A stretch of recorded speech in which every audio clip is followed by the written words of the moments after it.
Hello everyone. On behalf of Talklify, I would like to welcome you all. Thanks for joining this session. As you may know, bootcamps are a free one-day hands-on training event led by Microsoft MVPs and my community leaders with support from Microsoft. You all are invited to attend this bootcamp to learn the latest on Microsoft 365 platforms, including Microsoft Graph, SharePoint Framework, Microsoft Teams, Office add-ins, and many more from M365 that will be helpful for your future projects. Thanks for showing interest to learn from us. Before getting into the session, I would like to share the agenda for today's session.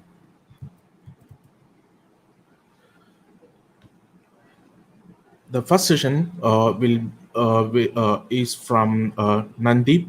He will be covering the sessions on the topic Microsoft List. A few words about Nanddeep is he is Microsoft MEP, and also he is a regular community speaker and also a blogger. And after Nanddeep, Jenkins will be taking a session on the topic of surfacing SPFx solutions in SharePoint. uh, Jenkins is also a Microsoft MEP, a community speaker, and also a very good blogger. And then we have Jayakumar. He will be sharing uh,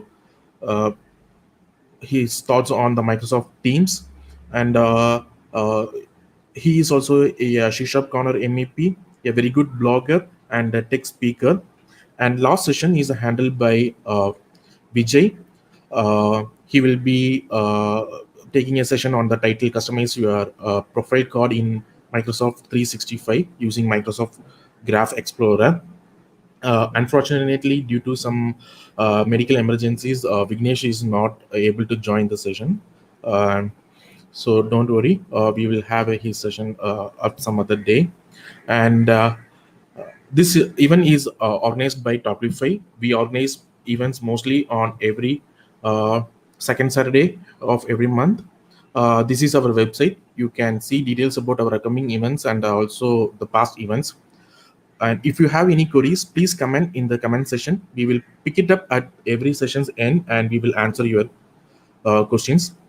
And be our lucky winner. We will be selecting our attendees as a lucky winner. So win more goodies from us. And without much delay, let's start our event. I would like to call upon Nanddeep, our first speaker. Over to you, Nanddeep. Let me share my screen and just confirm whether you are able to see the screen. One moment, I'm sharing my screen. Okay, I'll share the audio. All right, can you see my screen and hear me okay?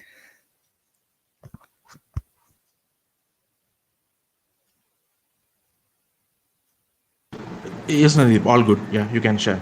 Uh, yeah, so Sundaram, can you just confirm if you can hear me okay and see my screen so that I can start with the session? Yes, you are good. We can hear you. All right, great. Thank you very much. So, hello all, good morning, and welcome to Global Microsoft 365 Developer Bootcamp uh, Trivandrum, Kerala. And thank you very much, Talklify, to arrange this kind of an boot camp. And thank you to all of the organizers, all of the speakers, and all of the attendees to to have this event organized, as well as thank you for attending. So, without any further delay, let's start with our first topic of this boot camp. So, in this session, we are going to discuss about Microsoft List. You must have seen Microsoft List. You might have started using those, but if in case you have not, or if you want to explore more, this session will help you to how you can evolve the value of SharePoint List, and you can go beyond to achieve more with Microsoft List. Okay, so before we start the session, a quick introduction of me, myself, Nanddeep Nachan.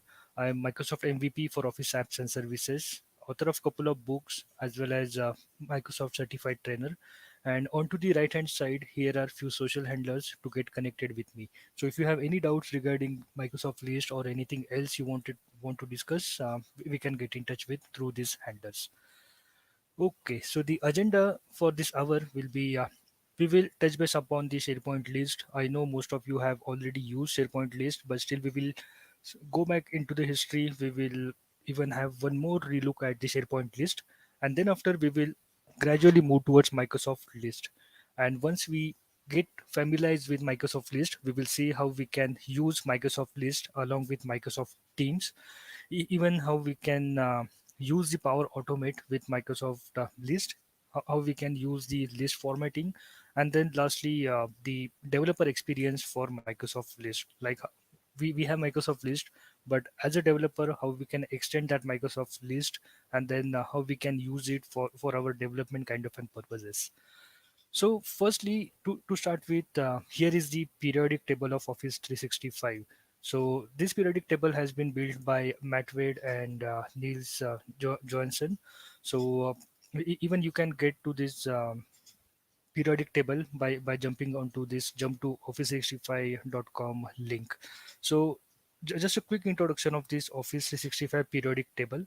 So one of the best ways to understand Office 365 is to start with this periodic table of Office 365. So this periodic table was created for potential customers, even for the users, to easily and quickly understand the products that makes up Office 365, and even to visualize the features combined in area of each workload.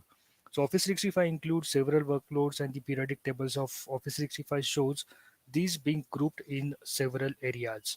So for example, if you want to see the periodic table position of SharePoint Online, you can start from here, and if you follow this green line, you will be able to see like what are the all other apps and services that SharePoint Online uses along its way. So that particular line goes till OneDrive for Business, Dev, and much more.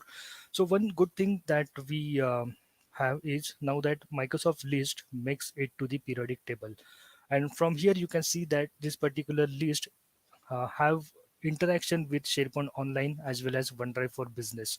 So whenever you start with any of the app or services inside Office 365, this periodic table will help you to get started, like how the app or services that you want to start with is positioned, and all of the other apps and services within Microsoft 365, those are being interacted with.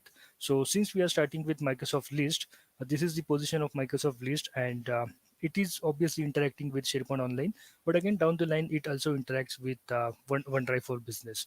So good thing to start with is that we have introduction of Microsoft list into the periodic table of Office 365. So then let's go back to some history before we deep dive into the Microsoft list. Maybe we'll take a few steps back and discuss about SharePoint list itself and the history beyond SharePoint list.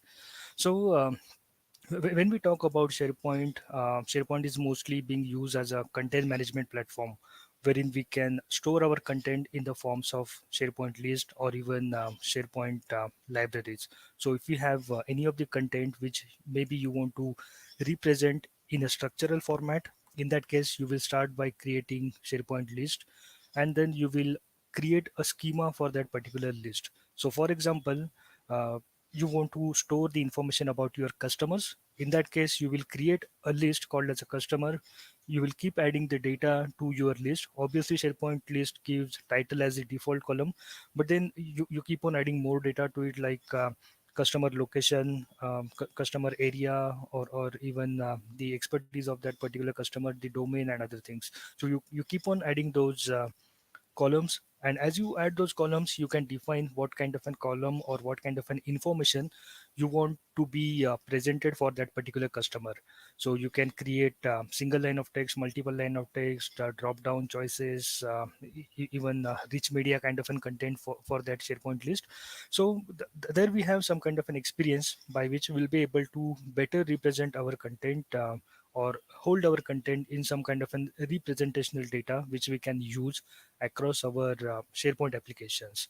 So that was good. And again, secondly, we have document libraries wherein we can store our documents, and we can even attach some kind of a metadata to those document libraries, and then we can start working with those.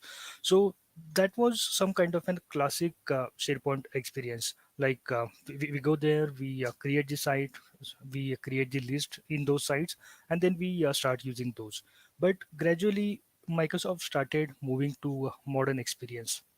So modern experience, what is mean by that is, for example, now if you go to any of the SharePoint site, this one is built using HTML, CSS, and JavaScript based frameworks and libraries, so that we don't see the server pushback kind of a thing, but all of those requests are handled at client side only. So this kind of an experience came lately into couple of years, and then we have this kind of a modern SharePoint sites. And in those SharePoint sites, again we have that capability to create the list. But again, if you go back to a history of maybe couple of years back, all of these sites were modern, or at least Microsoft started pushing those modern experiences even to the classic site. And then the first candidate here was SharePoint list. So as the modern experience come through SharePoint modern sites, even it has got impacted by the SharePoint list that we have. So that means all of the list, even that started getting some kind of an modern experience. But again, if you see the or compare any of the lists that we had in SharePoint classic site, it was very much plain kind of an list wherein we can just store the information. But again, if you compare that with the modern experience, even it was kind of some facelifted version, but still if you go to that SharePoint list, it was very much similar experience that we had for classic. Because if you compare the SharePoint classic pages with SharePoint modern pages, there was a huge or drastic difference between how we can use those, because we moved away from using those page layouts, and on modern pages we can create our modern experience by adding dynamic content or even adding dynamic sections to our pages. So we moved away from using those page layouts, and we started moving into the dynamic area wherein we can create our content, or even we can create a sections onto a SharePoint site very easily and at our convenience. But if you compare the experience of SharePoint classic list and the modern SharePoint list, it was more or less same. Just that we had saved some kind of an extension on top of it, but at least it was very much same. Again, as an example, let's say if I go to any of the list, because now that this one has got much better experiences with modern SharePoint. But again, if you go to maybe this kind of an list, so one good thing that came into modern SharePoint list is that without moving to my list settings, I will be able to create the column from here itself, and all of those columns are available. But again, if you want to utilize more columns, again you will have to go to more, and again it will fall back to the classic SharePoint experience. So this is the classic SharePoint list experience that we have. And from here we have some more options to start creating our content by creating the columns. But again, this was kind of a mix of classic as well as modern experience, and this is how it worked. But then again, we have this introduction of Microsoft list, and then we will see how SharePoint list have been evolved on top of this. So SharePoint list were just basically for storing your data. But again, if you compare those with classic and modern, there was no much difference as such, because most of the structure or even most of the columns and other things which were in the classic are same into the SharePoint itself. So just that we moved to the modern experience, but again we were lacking a bit onto SharePoint list front, and I guess the Microsoft list comes over that that space. So again, most of the usability issues that we have seen over using the SharePoint list, because we are kind of an technical user, so we know that we can go to this site contents, and from that site contents we'll be able to see all of the list that we have. Again, we have a segregation here that this type is a document library, then we have a list, then we have app and other things. So for us as a technical user, it is very much easy. But if you compare the situation with the business users who are not that much technical with SharePoint, and again, SharePoint is just one of the tool that they have been using in their day-to-day life work. So because if you compare a life of any of the business user, they are using various tools, various I will not say technologies, but at least various tools that they are using, and SharePoint is again one of them. So for them it is bit difficult to come to the site contents and see like where is my list, and then work with that list. So most of the requests even which you have received, or which even you are receiving at this moment, is like how can I get to my list? Means the business user always asks like how can I get to my list, because I know that the list is somewhere in that particular site, but I'm not able to locate that list. So even means I remember the incidents like where I had been tasked with creating some kind of an list for SharePoint. I created that list and I just replied to the customer saying that okay, the list is available on SharePoint site. The next question was like okay, now that I have that link to my list, so do I have to bookmark? Because for a end user it is again very much difficult to locate that list onto a SharePoint site. Then what happened is like we started adding those list onto the left navigation of our SharePoint site. So that means all of the list they will be they will start appear onto the left navigation pane. In the modern communication site, we don't have that left navigation. But if you create the team site, again, still we have that left navigation. Then the simple solution on this to locate your SharePoint list was to add it to the left navigation so that your end users can easily locate those, go to the list and carry out their CRUD operations on that list. So this was one kind of a scenario like still the business user felt some kind of a difficulties for using the list, because they know that there is a list, but they don't know where it is, how to get to that. So the kind of formats that followed is like either bookmark that entire list URL into the browser, or secondly ask someone to add that list to the left navigation, so that from that left navigation they can go to that list and start creating their content. Or even most of the time you must have seen that we have added the quick links kind of an web part onto SharePoint site, by which the user again will be able to navigate to their list and then add the content there. And again, navigating to the site contents was not everyone's cup of tea. So even you instruct like navigate to site contents, it was much difficult for from the usability perspective. So we had some kind of an those issues using or utilizing the SharePoint list from the business front. And again, it's like it is not just one SharePoint site that we work across our entire duration. So like we have multiple SharePoint sites. Inside that we have multiple SharePoint lists, and we start working on those as we go along with the business.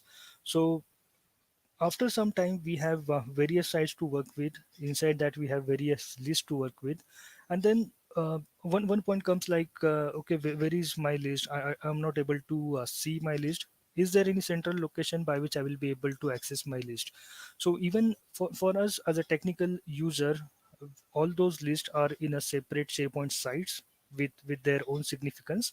But even for the business user it was like can we build some kind of a central location where I can store all those lists, and from there I will be able to access those. So from business users, they always needed some kind of a centralized location. So let's say in one SharePoint site you have created a list for customer. In other SharePoint sites you have created list for maybe your HR related activities. But now that the obvious question or the obvious ask come from the customers or from even the end users like HR, that they want some kind of a central location by which they will be able to access all of those lists. And then we as a workaround again add those quick links kind of in a web part onto each of those page, or at least onto the home page of our SharePoint site. And from there they start digging into the list and start using those. So these were kind of an usability issues that we faced with using normal or plain SharePoint list, even though it was in a SharePoint classic experience or even in the SharePoint modern experience. And then we still lacked that kind of a facility wherein we can have a centralized location to access our list. I agree that we do overcome that by adding the quick links web part, but again, those web parts has to be manually maintained. So let's say if I delete any of the list, or if I add any of the list, even if I change a title of any of the list, I will have to manually come to those quick links web part, and we will have to update the information in that in order to use those better. So we still lack those kind of an functionality to uh, centralized access for all of the list which we are using for SharePoint list. So this was kind of an history behind even what Microsoft would have thought that we should have something to overcome with what they have come up as a Microsoft list. So with that, we will come to the point like Microsoft list. Okay. So again, here we have some kind of an business value. So let's try to look at like obviously those were the shortfalls of using SharePoint list, but now that what kind of a business value Microsoft list brings. Okay, so I know that I'm talking too much about Microsoft list, but maybe just to avoid or just to overcome everyone's um, spirit, like where these Microsoft lists are. So this is a place wherein we'll be able to locate our Microsoft list and work with them. So this is how it looks. For example, if you have not seen this before, but this is the place, like if you come to Office 365 Admin Center, go to all apps. From here, you'll be able to locate those Microsoft list, and this is how it looks. So during the session, uh, we will deep dive into each of those lists, how to create those, how to use those, what are the business value that each list template carries. But at least just to give some idea, this is how Microsoft list looks like. Okay, so then what are the business values of having those Microsoft list? So it is like even you must have seen that, or at least I have experienced that we built few lists, but again, even for the end users, it was like they just want to store something into a SharePoint list, but again, it becomes kind of a debatable, like should we have the unique permissions created for each of the SharePoint list, or even the document libraries, and how those unique permissions should be handled. So to overcome that, even I have seen most of the organization followed the approach is like, even just for storing information into one SharePoint list or one SharePoint document library, we have created a separate site. Inside that site, we have given permissions to all of the users, and that site at the end only included one list which the end users deal with. So even at least I have seen many scenarios like that. We just have one SharePoint list, so one SharePoint site which includes only one list, and then it can be used by the business. So Microsoft list will avoid those kind of an issues, because in this case we'll be able to create those Microsoft list at least targeting any of the SharePoint site, or even targeting your OneDrive for Business, so that we don't have to build a SharePoint site only to store one Microsoft list, or only to store one SharePoint list or a document library. So this is one kind of a business value that Microsoft list adds to our day-to-day life. And then again, we have something called as a personal list versus team-based list. So for that, let's say, for example, if I move to my SharePoint site, sorry, Microsoft list, if I click new list here, as we create new list, we have various templates that we will go through. But let's say I will go ahead with issue tracker, and once we say use template, here we have that option like where to save this Microsoft list. So the first option here is my list, and the second is that we can select any of the SharePoint site. Okay, so this is a difference between like where to store this list. So whenever we say my list, obviously my, that means which is quite personal to that user, and those Microsoft list will be stored inside OneDrive for Business of that particular user. On the other hand, if I select any of the SharePoint site which is available, and again, one thing to note that we have all modern SharePoint sites available here. It could be team site, or even it could be a communication site. So based on our selection, that particular list will get created either in OneDrive for Business or in a team-based environment like communication site, or even a SharePoint team site. So this is one difference between using Microsoft List as a personal use or as a team based use.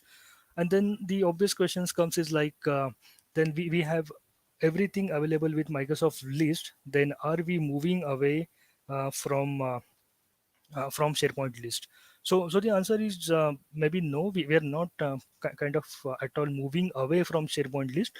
But now that, even for example, if you go back to your SharePoint site and try to create a new list, you will get the similar experience that we have seen while we are creating the list. So it is not like that we are moving away, but at least we are using same coherent experience across Microsoft list as well as SharePoint list.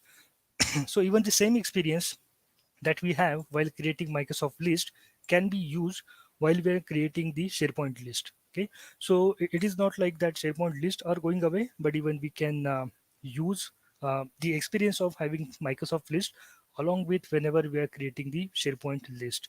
And then again, we have the improved SharePoint list creation experience, same as Microsoft list that we have seen. So once you click here, you will be able to create the Microsoft list, even which are best out of those templates like issue tracker and travel request and many more.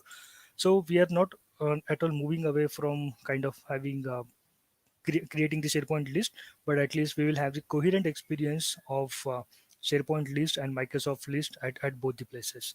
So at least these were the points to consider before we move to Microsoft list. So now let's talk about Microsoft list and how it has evolved over the time for Microsoft or for the SharePoint list. Okay, so first let's start with the history of Microsoft list. So Microsoft list was announced during Build 2020 event. So Microsoft list is more customizable than task management apps like Microsoft To Do or even Atlassians or Trello to display the items in a variety of formats. So it's not like Microsoft list doesn't have any competition, but at least we had few apps like To Do or even Trello, which we used to work with. But again, Microsoft list goes beyond that, by which we'll be able to display our items in a variety of formats. And then again, second thing we will discuss, like availability of Microsoft list on your tenant, how to locate those if in case you don't see, even still how to use a trick to use those Microsoft list. Then what are the capabilities that Microsoft list carries out? Microsoft list homepage, which is kind of a centralized location to see all of your list, and then how you can create those lists and the normal FAQs about Microsoft list. So to start with, Microsoft list availability. So Microsoft list are mostly available to all of your tenant, but again we can consider these under three areas. So firstly is targeted release, or the first release that we used to call it earlier. So for those tenants, all of those lists should be available already, because we already have passed this August 2020. So before that, all of those targeted release tenants, they should have this Microsoft list available. So quickly see that how what is mean by the targeted release and from where to enable those. So targeted release are like, if you want to get into the preview capabilities of Microsoft 365. In that case, you can mark your tenant as a first release or targeted release, and then you will be able to get even the preview features available. But again, don't use this into your production environment, because the features are still in preview, which might change when they will be generally available. So just in case you want to see, or you want to enable this experience onto your tenant, you can come to this admin center, click see all. One moment. Oh, okay, one moment, is taking some time. All right. So once you go to the settings, we have organization settings or org settings here. And then if you go to organization profile, we have something called as release preferences. Once you move to this release preferences, we have these three options, like standard release. That means only the functionalities which is generally available from Microsoft will make to your tenant. Secondly, we have this targeted release, or earlier we used to call it as a first release. So this targeted release will get the early updates to your tenant so that you can play around with those. And then even you can set these targeted releases for certain set of users. So since I have marked this particular tenant as a targeted release, I'm able to see this list. So I will not say at least from August 2020, but at least maybe late August 2020, I was able to see this Microsoft list. At the same time, I have another tenant here, uh, which is uh, which is a tenant onto which I still do not see Microsoft list. So for example, if I go to all apps, you can see that I'm not able to see Microsoft list here. So the reason is this particular tenant is a standard tenant. So I have one tenant which is first release, or which is the targeted release, and I have other tenant which is the oh, one moment, my machine hanged. But okay, so miss, at least I have two tenants just to showcase you that what are the capabilities that we have. But again, even if you don't see Microsoft list onto your tenant, what are the other ways by which you will be able to get those? But again, one thing is like Microsoft said that Microsoft list will be generally available to all of the tenants by end of October 2020. And now today that we are almost to the end of October. So hopefully the Microsoft list will be able to make it to my tenant, or it will turn up in my tenant at least today. But as of now, I don't see this. But let's see still how can we utilize Microsoft list. So I will go to my tenant where I already have Microsoft list enabled. So once I click onto this list, I will be able to come here. And one thing I said to you that this Microsoft list can be created personally or for teams. So once I move to here, you can see that I'm landed up to the page which is more of like a OneDrive for business. So in the other tenant, I will do the same way. I will go to my OneDrive because I know that there is some kind of a hint here that this list are going to be placed somewhere in onto my OneDrive. So once I go there, even I don't have anything here available for Microsoft list. But if you just compare both the links, maybe I will make it bit small. So if you compare both these links, there is just only one difference of list versus OneDrive. So let us try by going to the list onto this particular tenant. So as I move to list.aspx under my OneDrive for business, uh, we see that we still have that capability of using Microsoft list, but just that Microsoft list is not available here to use directly. So now as I move here, you can see even that rainbow icon has come, and from here I will be able to make use of Microsoft list.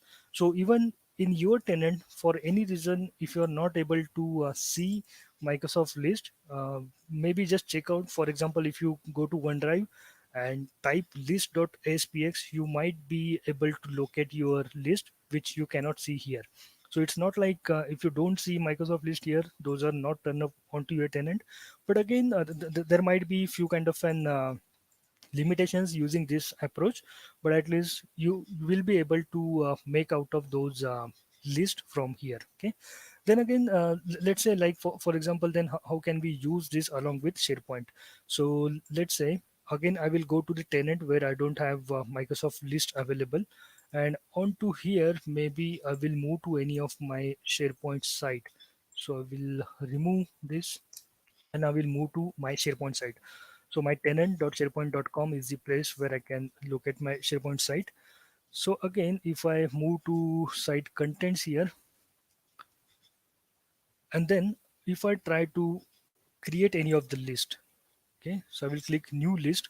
So the experience here is bit different that we saw when the Microsoft list is available onto your tenant. Because again, if I go back to my tenant where I have the Microsoft list enabled or available, the list creation experience was something like this. But if I compare that with the one tenant where I don't have Microsoft list yet turned up, the experience is something like this. So even from here, you will be able to create those lists. You can call it as a SharePoint list because those are not yet Microsoft list.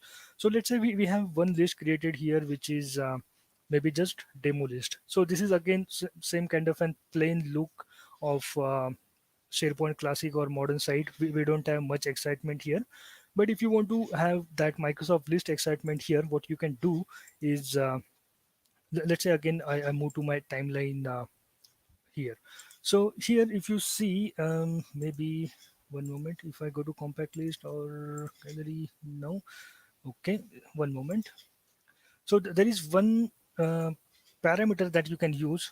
I think I forgot that, but yeah, it is env equal to web view list. And now that you can see that this one has automatically transformed itself into the modern Microsoft list. So for example, if I just again take it away for a while, so you can see this was kind of a dull list where we can just add the columns and all those things. But now as we add this env equal to web view list, this has turned up into a Microsoft list.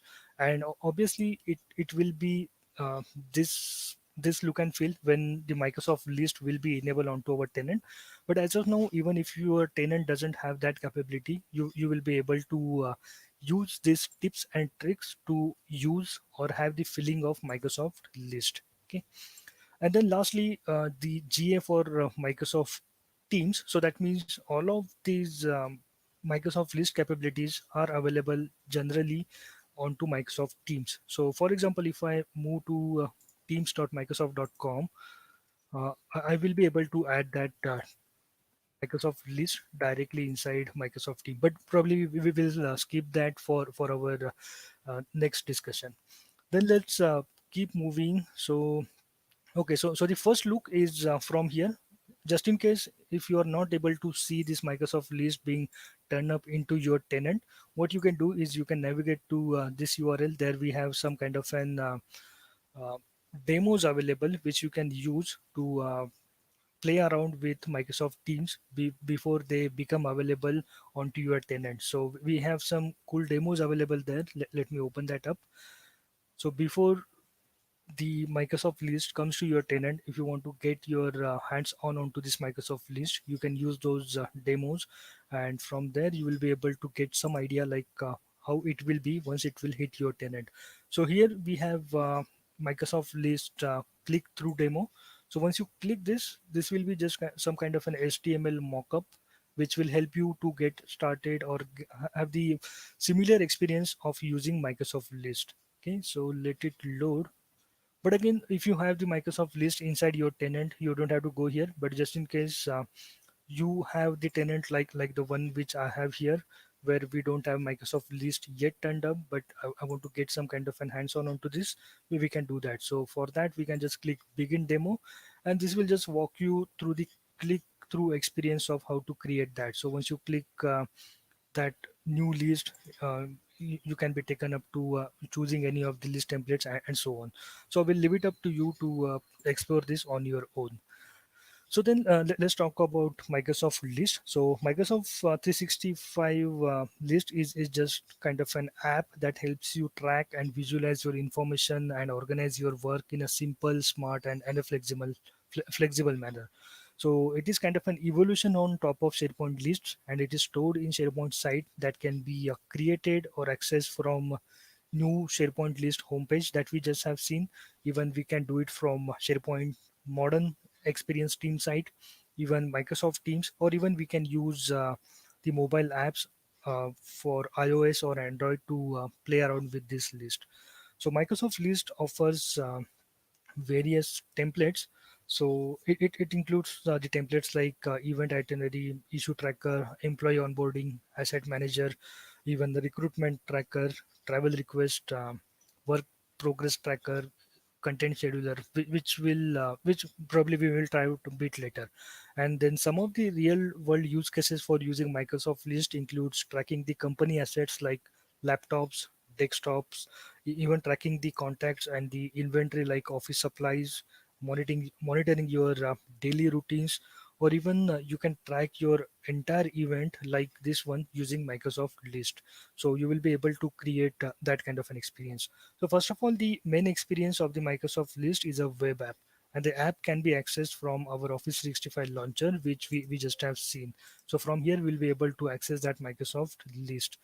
And then we have the Microsoft list user experience that will give you the options to start creating the list. So you can make one manually or choose from any of the templates that we have from here.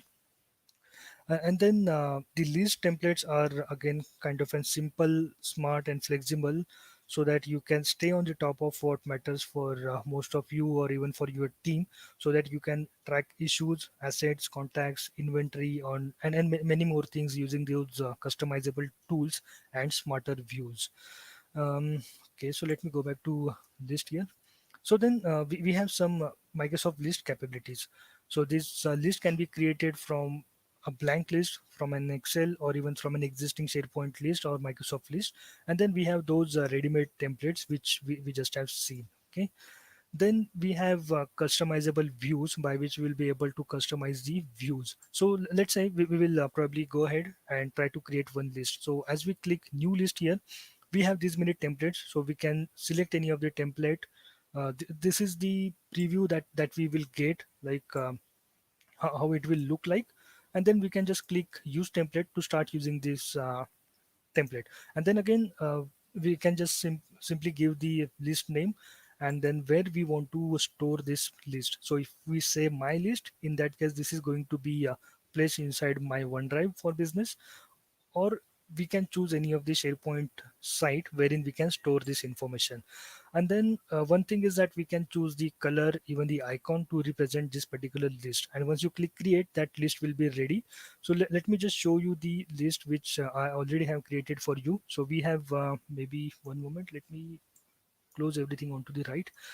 Let me duplicate this, and once you click new list, for firstly list blank list, that means it will be a blank canvas from where you will be able to create those lists. Then again we have one option of from Excel. So if I just select Excel, it will by default goes to my OneDrive, and from here I will be able to pick up any of my Excel and create a list using that Excel. Or even from our device we can upload Excel file, and from that Excel file we will be able to create the list. So I already have one Excel uploaded for this demo here, so which I will select, click next. And then based on the tables that we have inside that Excel, it will load all those tables and it will fetch the data inside that table. And then again from here we will be able to have some kind of an drop down, like whether we want to import this data or not. So here it will display all of the tables that we have inside our Excel. We can select the table which we want to use with. This is how it will display the entire data inside SharePoint list or Microsoft list. This is kind of an preview, like how we can use. And again we get this kind of an option here to choose the data type for the underlying data. So for example, this all are true or false values, but again I can just make it as a choice, or even I can store those as a number or anything. So let's say we want to use it as a choice. So we can define like what kind of an data type we want to use with these columns, and we can then click next, and this particular list will be ready for us to use. And once this is with us, even we can customize that particular list. We can even create few views, or even we can customize the views. So by default we have views available as a compact list. It will just compact the experience of your entire view. And even we have the gallery view which will show those in some kind of an tiles. And then we can even save this view, or even edit this current view, even format the current views. Then the next thing is like then how we can start using those templates. So let me just duplicate this one more time, close this out. So here again we can start by creating issue tracker, employee onboarding, event itinerary, content scheduler, and all those things. So let me show you few of the examples that I have created. So let's say we are working on to some kind of a travel request, and for handling those we can use this kind of an list wherein it has already given that ready-made template which we can use. So whenever we start working on the travel related information, we don't have to think through like what are the columns that we will need. We can just use this list and then customize based on our needs. So again, once you click new, this will have the same experience that we saw onto the modern SharePoint site or modern SharePoint list, from where we can define this title and the other information that we have. So these are all pre-built I did not do anything extra for this, but at least this has got already built in. And again, we do have approved and other things which we will probably use for our Power Automate flows. So this is how it will look like when we can customize our views, and then we can add some kind of a business rules on top of it. And then we can also have the conditional formatting. We can set the alerts, we can share this list with anyone else, and then again we can use this commenting feature by at the rate mentioning anyone else. So for example, if you go to this SharePoint or Microsoft list again, from here even you will be able to comment out and even add more information. So from here I guess you can add the comments, but okay, probably we will see those when we will move to Microsoft Teams application. And then we can edit or reorder any of the columns that we have, the same capabilities as we had in modern SharePoint list. Even we can show or hide the fields from here. So let's talk about the Microsoft list homepage that we have. So homepage, that means it is the consolidated or centralized location by which we'll be able to see all of those lists together, so that I don't have to jump between various sites where I have created my list, but at least this one will be the only place from where I will be able to see all of the lists which I'm having access, or at least I have created those. Okay, so this is the centralized location. And then we have list homepage, which will help us to create the list, bookmark a list, even we can view the list from here. So for example, if you're working on any of the list, you can just click on this star icon, and then this one will be your favorite list, so that you don't have to even search for that recent list from here. It will be available to you on this top bar, and from here you can start working with those. All right. Okay, one moment, my ticker is not moving. Mhm, just a moment. But yeah, miss, at least this is how we can start creating the list. Again, for example, I have one example here of asset manager. For example, if you want to track your asset for your company, even that can be done, like to whom this particular asset is assigned to, what is the serial number, purchase date, and all those things. Those can be done from here. Then again, we just explore this gallery view, which gives us some kind of a tile view by which we'll be able to better visualize our content that we have stored inside Microsoft list. Then few of the frequently asked questions about Microsoft list. Before we start using any of the Microsoft list, these are the common questions that comes to everyone's mind. So first one is like, can I use this Microsoft list in a classic experience of maybe SharePoint? So the answer is no. This is only available for the modern experience. Then secondly is, will SharePoint list go away? No, because again we will have the coherent experience of using SharePoint list and the Microsoft list at both the places, as we saw. And then thirdly, like where these Microsoft lists are stored. So again, depending on the selection that you made during this site creation or this list creation, based on whether you have stored it at my list or any of the other list, it will be stored onto your OneDrive for Business or SharePoint site. And then, can we export this Microsoft list to Excel? The answer is yes, we can. And then, can we use Power Automate, Power Apps, those kind of capabilities with Microsoft list? Then again, the answer is yes, you can. From here, you will be able to create Power Automate, and even from here, you will be able to create the flows. Power Apps for your Microsoft list. And then, does this supports conditional formatting? Yes, and we will even see few of the examples of how we can use the list formatting experiences with Microsoft list. And then again, can we apply those list formatting magic, which we have been doing mostly onto the modern SharePoint site for my SharePoint list? And then the answer is obviously yes, we can even have similar experience of list formatting with Microsoft list. So we already have explored this demo, so I will not spend another time to have a look at those. So now that, let's see like how we can use Microsoft List and Microsoft Teams together.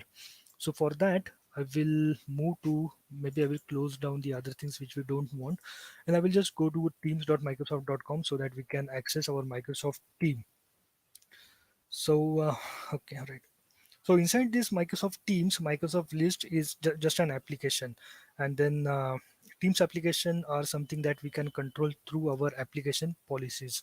So for that, if you example, if you move to your Teams, so from this Microsoft Teams admin center, you will be able to control this Microsoft list as an app, because Microsoft list is nothing but just an app inside Microsoft Teams. So if you go to this Teams app, if you click manage apps, from here you will be able to control as the other apps that you have performed within Microsoft Teams, that whether you want to have any kind of an permission policies set for your Microsoft list. So for example, if I move to this permission policies, if you want your users to use Microsoft list, or if you don't want them to use inside Microsoft Teams, it can be controlled from here. In that case, you can allow or block specifically Microsoft list to be being used by your Microsoft Teams users. So now that let's go to the experience of having this Microsoft list inside Microsoft Teams.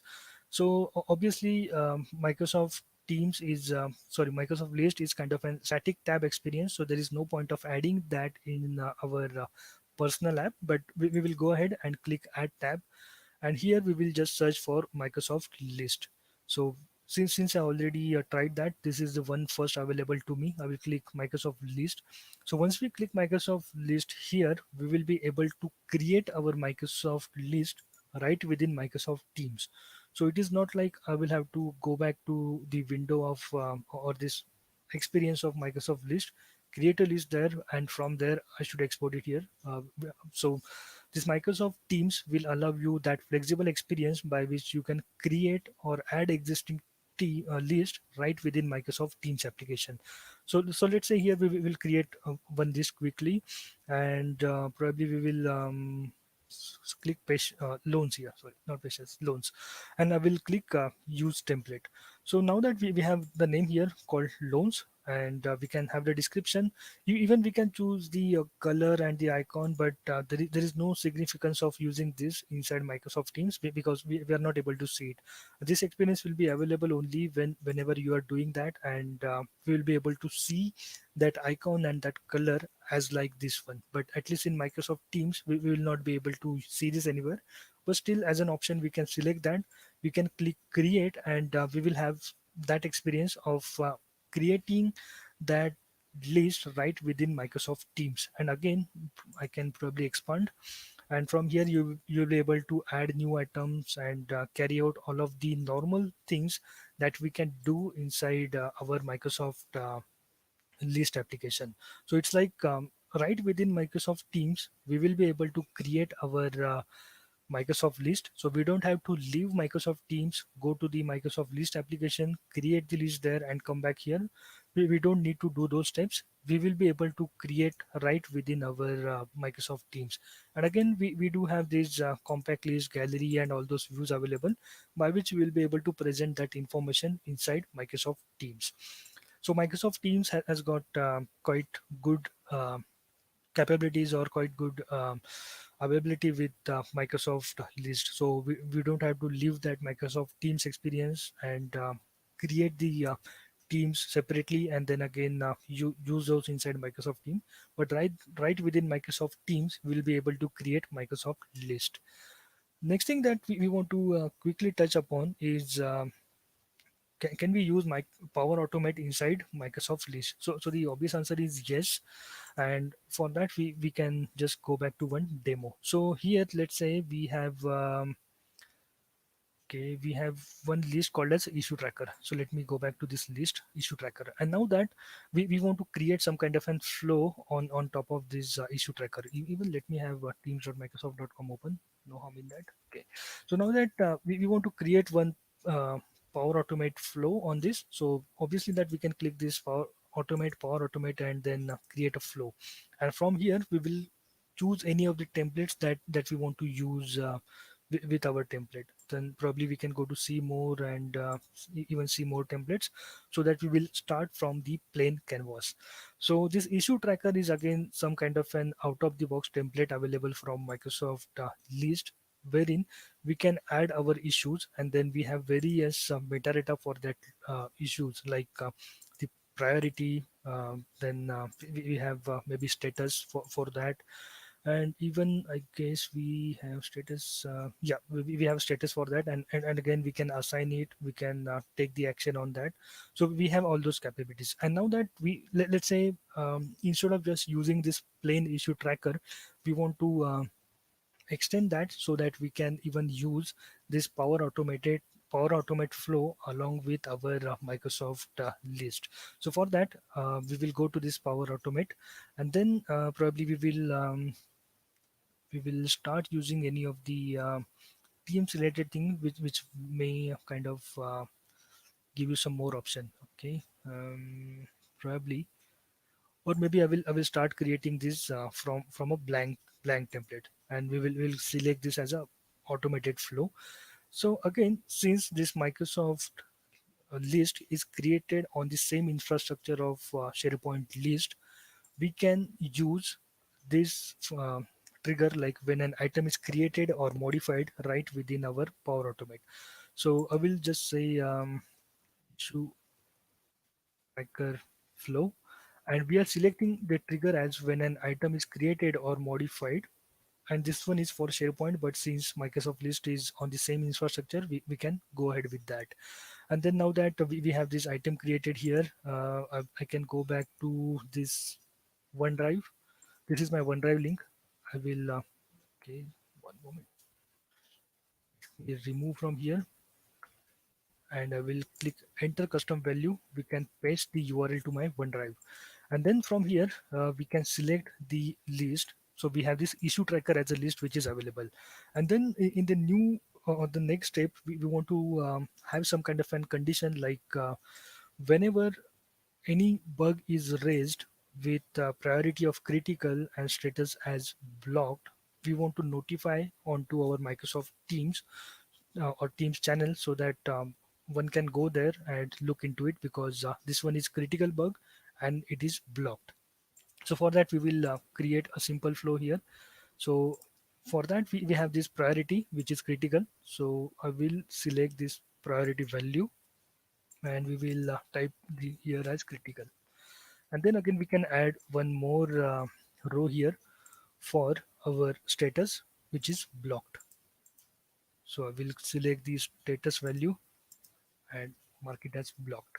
Okay, and then what we will do is if this condition is made, that means we have issue created with which is critical and which is blocked. We can click add an action, and probably I will just search for all of the teams related thing, and we will just post a message onto a team. So we'll use this post a message.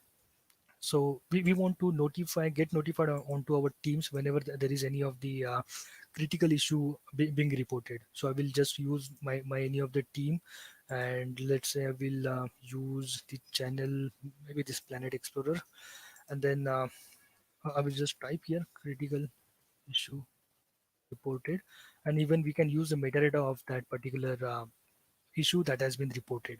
Okay, so I think yeah, this one is very simple flow that we will try to build out. Okay, so all right, so now that we will go back to our Microsoft list, and I will just call it as a critical issue. So the critical blocked issue. Okay, we can specify some description, not required. So we will just set this priority as critical, so it is a blocked, so that Power Automate will get chance to work on this. We will not assign it to anyone because this is just the reported issue.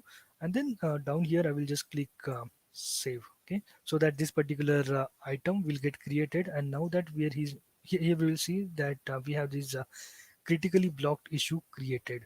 And now if I start watching our window for this Planet Explorer, we should get the trigger point here. Let me check how this flow is running, because sometimes flow takes some time to run. So let us wait until it gets triggered, or if it doesn't trigger in a few seconds from now, we will run it manually. All right, I don't think this to be triggering now. Okay, no, yeah, it is triggered and it is running now. Okay, all right, and it is succeeded. Okay, good. And now that since that particular issue which was reported in Microsoft list was a critical priority and status was blocked, we are getting this notification onto our Microsoft Teams. So even it is like that, we don't have to keep watching this list for any of the updates, but even we can use this Power Automate so that we can automate our business scenarios. Okay. The next thing that we want to talk about the list formatting. So list formatting is something like it includes two things. One is column formatting and another is view formatting. And then you can use this column formatting to customize how fields in SharePoint list or in Microsoft list and libraries are displayed. So to do this, you can construct a JSON object that describes the element that are displayed when a field is included in the list view, and the styles to be applied to those elements. So the column formatting does not change the data inside list or file. It only changes how it is displayed to the users when they browse to that particular list. And anyone who can create and manage views in a list can use this column formatting to configure how the views fields are being displayed. Okay, so for that we will maybe go back to our Microsoft list here, and I had one list created here which is called as a suppliers needed. So this is a list that we created during the Microsoft 365 bootcamp, which was organized by Microsoft. Even it was led by Bob German, Rabia Williams, and Aika. So at least on that particular session, we created this particular list, which I will just use to demonstrate to you. So this is a list wherein we are requesting the suppliers to get some kind of an items for us. So it could be a water, it could be a medical emergency, it could be in any kind of an lights or anything else, right? So what I will do is I will take away this part so that I can explain you better. So let me just format this column and take away this part. Okay, and just for the brevity, I will save it to a notepad. Okay, and okay, so this is how our list will look like normally. And from here we can click new items inside this particular list, and I will just say and okay, and for that supplier thing we have few options available, like we want flashlights, even the pet supplies from that supplier. And I will just type here need help as a title, and then we can select those supplies which we want from that particular supplier. And then we will maybe optionally select any of the contact whom which from where who can we can get those supplies, and then I will select okay. So now that we have some kind of an information here, which is good, but this doesn't make out or stand out to the end users, because we need that flashlight, or even we need that water and other things. But again, for example, if I go to these suppliers, and we can go to this supplies column settings, and then we can go to this format column.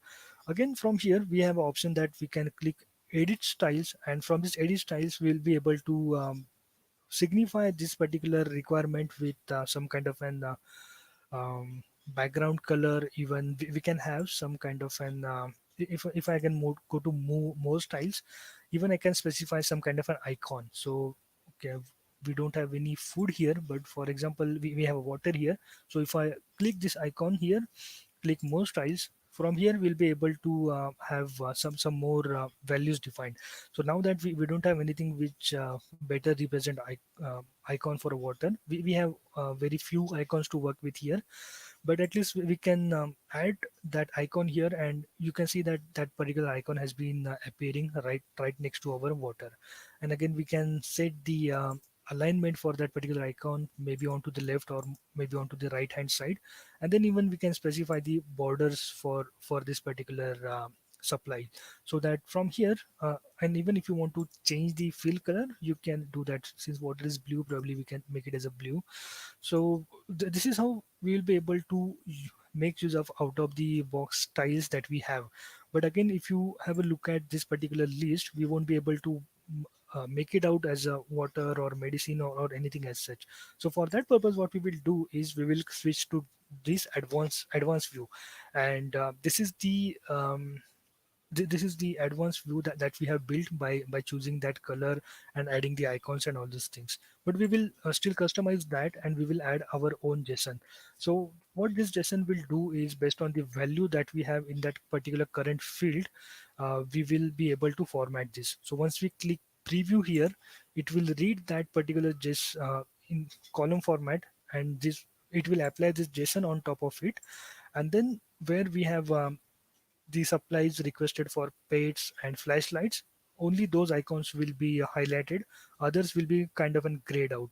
So from here, it makes more readable to the end users that we want to have this kind of an information. Maybe I will make it a bit bigger so that you can visualize it bit better. So now that we have only those supplies which we requested for highlighted in the colors, and the others are kind of grayed out. So we'll be able to carry out this kind of an list formatting experiences onto Microsoft List. And again, this was just the column formatting experience that I have shown. But again, there are few very good examples available from yeah, I forgot his name, Chris Kent, from Chris Kent. I will encourage you to have a look at those probably from here. So those list formatting samples are available by Chris Kent onto the PNP repositories, where he has explained about how we can format the entire list. So even he has taken the example of this employee onboarding. But then, as employee completes each of his tasks, even those can be formatted so that we can view those tasks as a completed by this green tick, and others which are working which are being worked will stay on the top of our list. And again, he has one more sample available for the issue tracker, so that all of the issues that we already have worked on or which cannot be fixed, it can be just striked out. And even though for those, we will have some kind of a red color which will just stand out on the importance of that particular task. So I will encourage you to have a look at these both of the list formatting samples being built by Chris Kent. And these are available onto the PNP repositories here. But even we can use this column formatting as well as list formatting experience right within Microsoft Teams. And then to the last demo part, the developer experience for Microsoft List. So the for a development perspective, again, we have few questions like: are there any REST APIs available to work with Microsoft List? Are there any Graph APIs available for Microsoft Teams development, Microsoft List development? But again, we just saw that this Microsoft List is built on top of the infrastructure of my SharePoint List itself.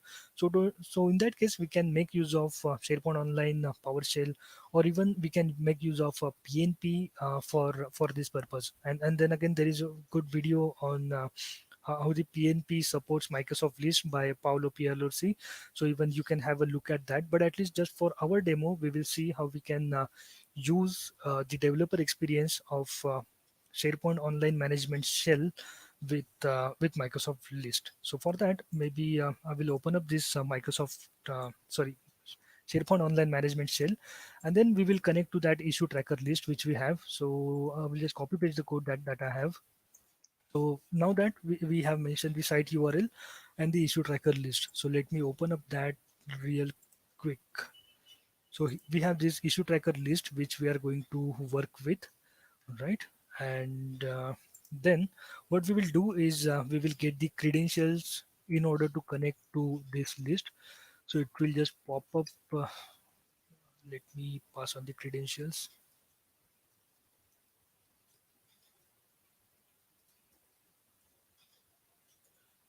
Okay, yeah. Now that these credentials are good, and then we will connect to our SharePoint list, because again, this OneDrive for Business, in a nutshell, it is a SharePoint site itself with some kind of an specialized -my.sharepoint.com.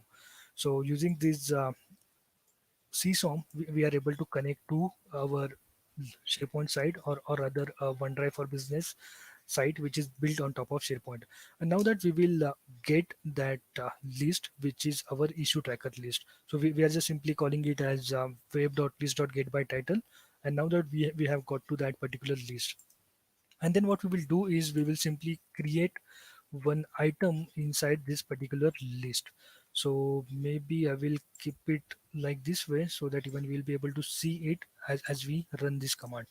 So now that we have a last command or last item created as a critical blocked issue when we were doing it from Power Automate, I hit this command, and now that sooner we should be able to see one more item here with a new item, sorry, new issue from PowerShell. Okay, yeah. And now that we have this new issue from PowerShell, so it is like even though we are working with Microsoft List, but since they are developed on top of SharePoint List infrastructure, we'll be able to carry out this managing list item and all those experiences using our day-to-day CSOM or PNP PowerShell commands that we have been using with SharePoint List. And then lastly, here are few of the references. If you want to get started with using Microsoft List, then aka.ms/ms list is the one endpoint by which you will be able to get most of the information for related to Microsoft Teams. And then again, we have few good references when you are starting with Microsoft List. You want to get some more information about Microsoft List, their history, and even when to use, how to use. You can refer these two articles by Mohammed and even from SharePoint Europe. And I think with that, thank you very much for listening to me and having me here. And if there are any questions, we can go to the questions. Or to you, Sundaram. Yeah. Thank you, Nandip. It was a very nice session, and we have a list of questions. So first, I'm picking from Saurabh. Yeah. Uh, okay. So he is asking, the SharePoint code is still unmanaged DLL, or it's rewritten now with managed libraries or language?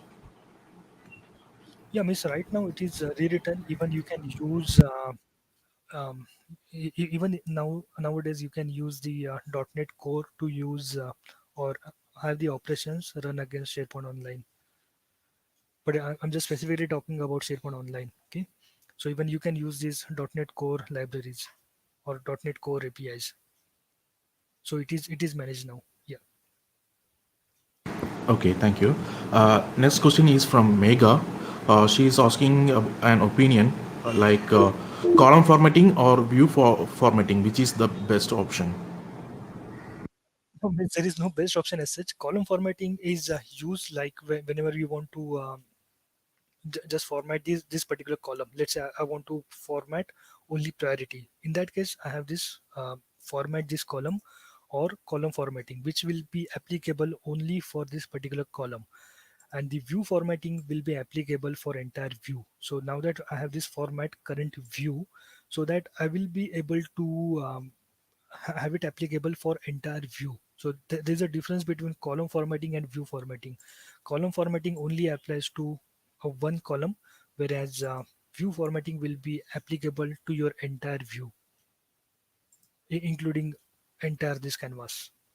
So let's say, for example, based on this status which is blocked, we are highlighting this entire row with red color, and that is being done with with the view formatting. And for example, which is here conditional formatting, which we have set for this view formatting. And let's say again, if I go to manage rules, and for this status which is blocked, we have this as a red one. Let's say I want to turn it to yellow. You can see that this has got impact. So this is the significance of using list formatting. And the column formatting is only for this particular column. So if I go to this column settings, and then I can click format this column, this will be only applicable for this column. It will not have any impact on others. Let's say for this blocked, now I will select color as yellow.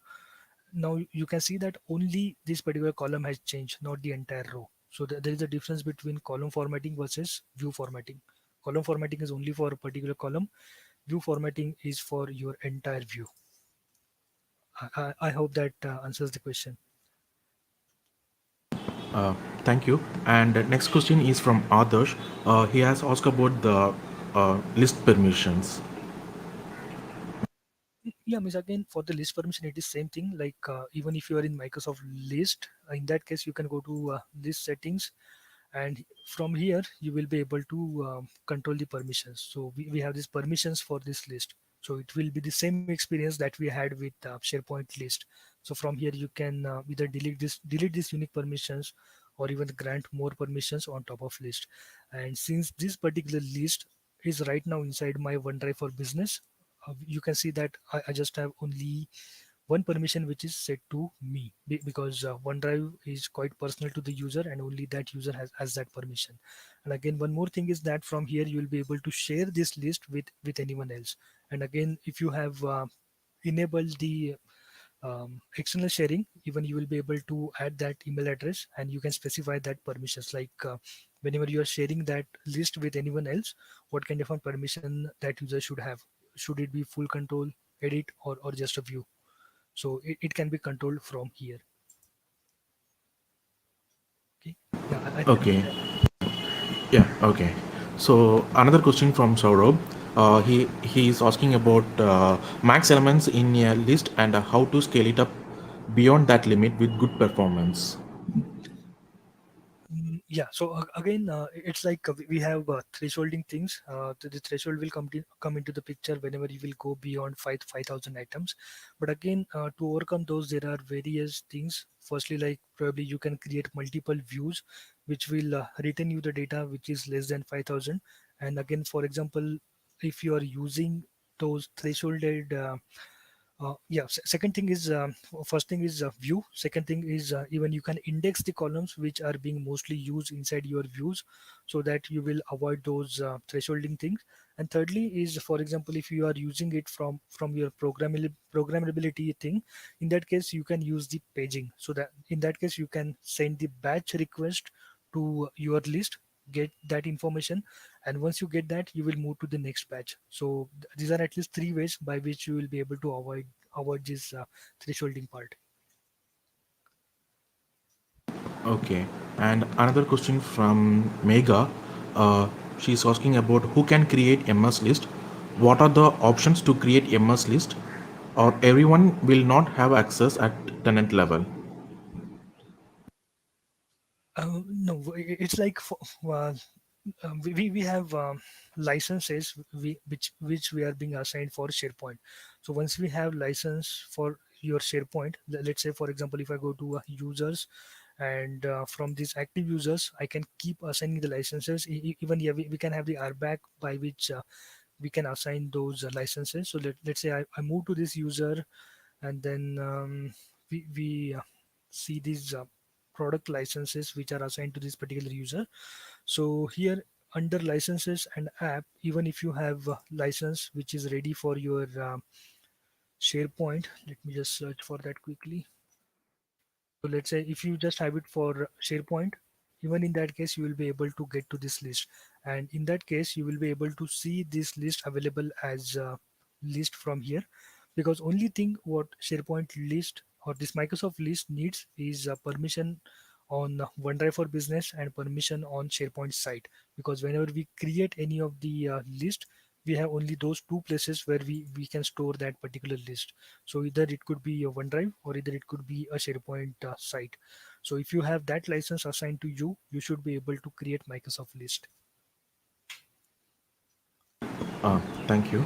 And one more question from Saurabh. He's asking if a list could have specific permission set that is different from the site admin. So we could have a list to which certain which admins do not have edit or view permissions. Yeah, miss. At least once we have the list, in that case, we can go to this list. And by miss, since this list is right now created inside my OneDrive, but let's say we have this list created inside my SharePoint site. In that case, once we go to manage permissions for this particular list, from here this list or this Microsoft list or even a SharePoint list will inherit the same permissions that we have for that SharePoint site automatically.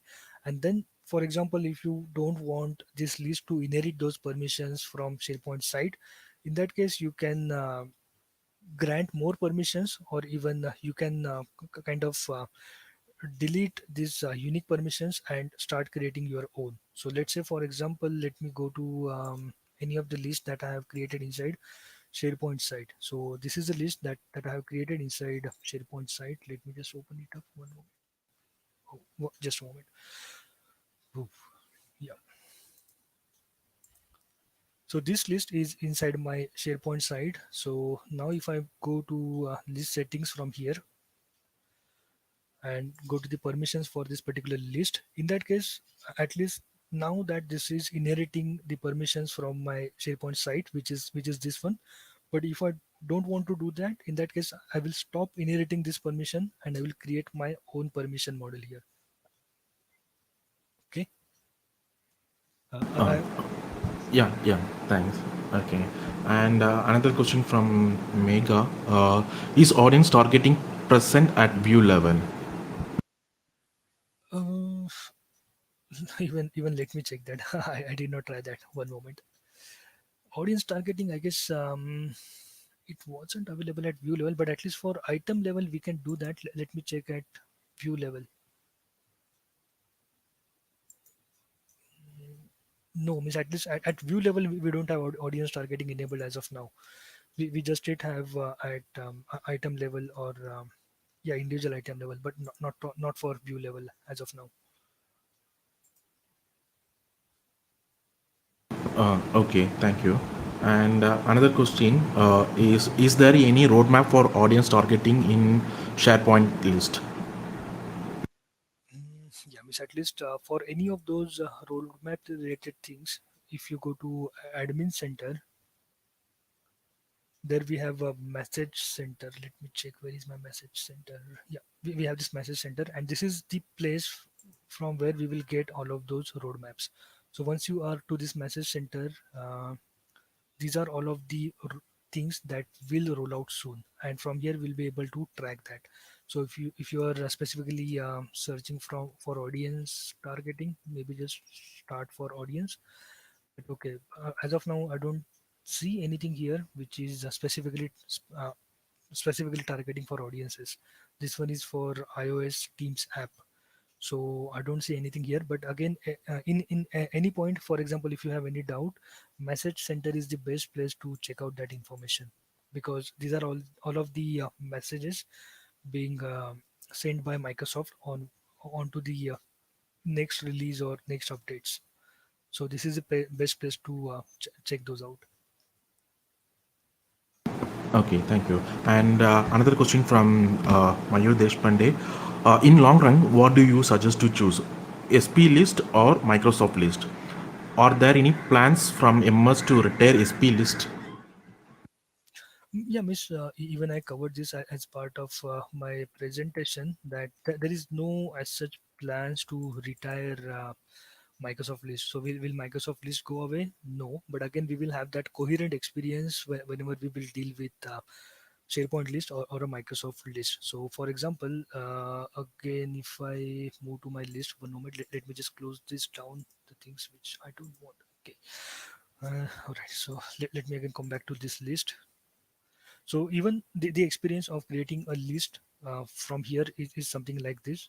At the same time, if I move back to any of my SharePoint site and we try to create a list from here, let it load. So the experience is something like this. We can create from blank, from Excel, from existing list, or we can choose any of the templates from here. The same experience we even have it here. So if I go to site contents, where we can see all of those list, if I click new list, we have the same experience, right? So it is not like SharePoint list versus Microsoft list, but even both will have the same coherent experience. But at least just that we have some home page for Microsoft list, wherein we will be able to centralizedly locate all of those lists and work on those. But at least the experience will be same for Microsoft list, and even for the SharePoint list. Experience will be same. Okay, thank you. So I'll choose the last question now. One more question. Can we create custom SPFx web part on top of SharePoint list as it is running same framework of list inside SharePoint? Yes, we can use the same thing because this Microsoft list is built on the infrastructure of SharePoint list, so we can obviously use it inside SPFx, and even we can use the PNP.js or even any kind of and see some things right inside our SPFx code. Because even this code which you have seen me running, by which we just created one item inside Microsoft list, it was again based on the SharePoint list itself. I don't have any flavor of Microsoft list here. So that means yes, you can use the same REST APIs, same REST endpoints to work with Microsoft list too. Yeah. Okay, thank you. Thank you, Nanddeep. Thank So you. I think we are taking more time. So if you have any queries, you can ask him in the Twitter handle, the one which you are seeing in the screen. This is his Twitter handle. Shoot your questions to him. He will be answering. And uh, thank you. Let's Thank you very much move for to the inviting. next session. Yeah, thank you. Let's move to the next session. Yeah.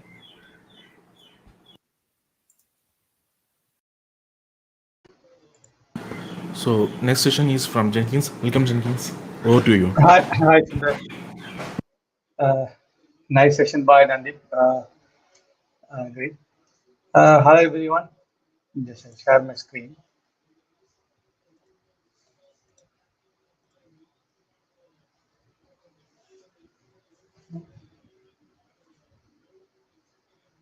Able to see my screen, right? Yes, we can. We can. Thank you. Sundar, able to see my screen? Yes, we can see. Yeah, fine. Yeah. Thank you, Sundar. Yeah. Hello, everyone. I think so, everyone. Good morning. Today, I'm going to talk about surfacing SharePoint framework solutions in SharePoint web part, MS Teams, and Outlook together. Okay, Outlook add-ins. Okay, just start before starting our session. Just start my just start. Yeah, yeah, okay, yeah. Everyone know about nowadays we are moving to SharePoint framework solutions. Let's say we are move with whatever the SharePoint framework solution we are like to move Teams also as a tab. And now Microsoft already introduced Outlook add-ins, and also they have a plan to introduce Office 365. Today I'm going to talk about how to surfacing all these together in the same code and how to build a single web part and make it available for everywhere. That's my goal to show you how to bring it. Okay. Before starting, just I introduce myself. I hope most of the people know about myself. I'm Jenkins. I'm an Office Development MEP and MCT, Solution Architect and International Speaker.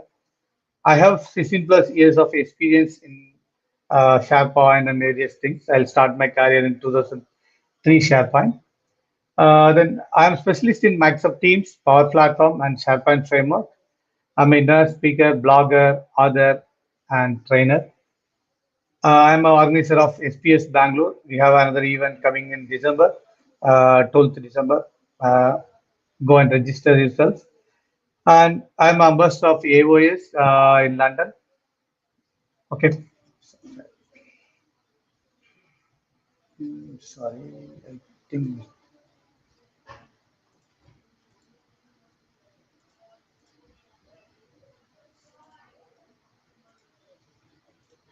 Okay. Yeah, just introduce about SharePoint framework and MS Teams and Outlook. Just give some overview about that, then we can move it. Okay, SharePoint framework. That's a modern client development nowadays is very fast moving forward, right? Because we are work with traditionally, which SharePoint start from 2001. There they start with the ASP.NET, the ASP as JavaScript and PHP. Then they move to .NET. They started that SharePoint 2003 with .NET Framework. After that, they moved to the March 2007 with .NET Framework 2.0. That is the one we get a lot of new features. Then we a lot of UI features started from 2010 and 2013 with apps integration. After that, they start with Office 365. All these things continue with the classic experience. We whatever you want in the responsive design or any UI front with the mobile design, everything we need to rerun. We need to create your own bootstrap and implement in our masterpiece, right? That SharePoint framework introduced because of modern framework is that the modern framework is allow you to by default it will make you a responsive design and it will high rich environment compared to the classics, right? We can easily bring lot of things. And Microsoft introduced in 2017 October with SharePoint framework with the beta version. Then 2018, sorry, 16 October and 17 they introduced the SharePoint framework. That's a lightweight web and mobile to bring that solution, right? We need to develop fast and how we move because we develop everything server side and we are move forward that and we started the client side development, right? We already we people are using jQuery, Backbone, Handlebar like that. Then suddenly we are moving to framework with React, Angular like that. These are a lot of benefits over here because the development easy and deployment time scope everything easy and very secure compared to the injecting the JavaScript libraries. And it's you can easily integrate with Java, Microsoft Graph, everything. Okay. Yeah. When you come to the real time, now we have a SharePoint extensibility that's built modern SP solutions, full trust Java based script based framework running in the main app, use modern auth to integrate with the graph and SharePoint add-ins. Provider hosted apps are still there using the iframes and low trust and end user aggregation model and distribute via Office Store, right? These are the two different scenarios we are using, but it's a very popular in the SharePoint framework because people are preferred to use client-side development and easy to deploy to handle all the management without dependency with other any code or anything, right? We need to develop faster. And what are the people coming from out of from C Sharp or VB.NET? Microsoft introduced the TypeScript, right? We can easily adapt and we can able to start. Okay, and come with the Teams platform. That's build apps to custom tailor your teams. That's extend your out of box features, and we can make it our own tabs, bots, message extensions, web hooks, connectors like that. We have a lot of options using the custom development. The same thing we can able to do using the client side model. Okay, not only depend with server side model, it's depend you can able to do with the client side model. And Microsoft introduced the Microsoft Teams toolkit for Visual Studio Code as well as Visual Studio. Both we have a toolkit with a graph toolkit also. That's we can easily develop and faster deploy in our teams. All about that. Okay, then we can see that Outlook. Outlook by default we have a lot of developments option to build add-ins. But what is the big challenge here? You can extend your application using whatever you like development. You can separately develop and able to deploy in all these three platforms, whatever the SharePoint framework, Teams, or Outlook. Okay.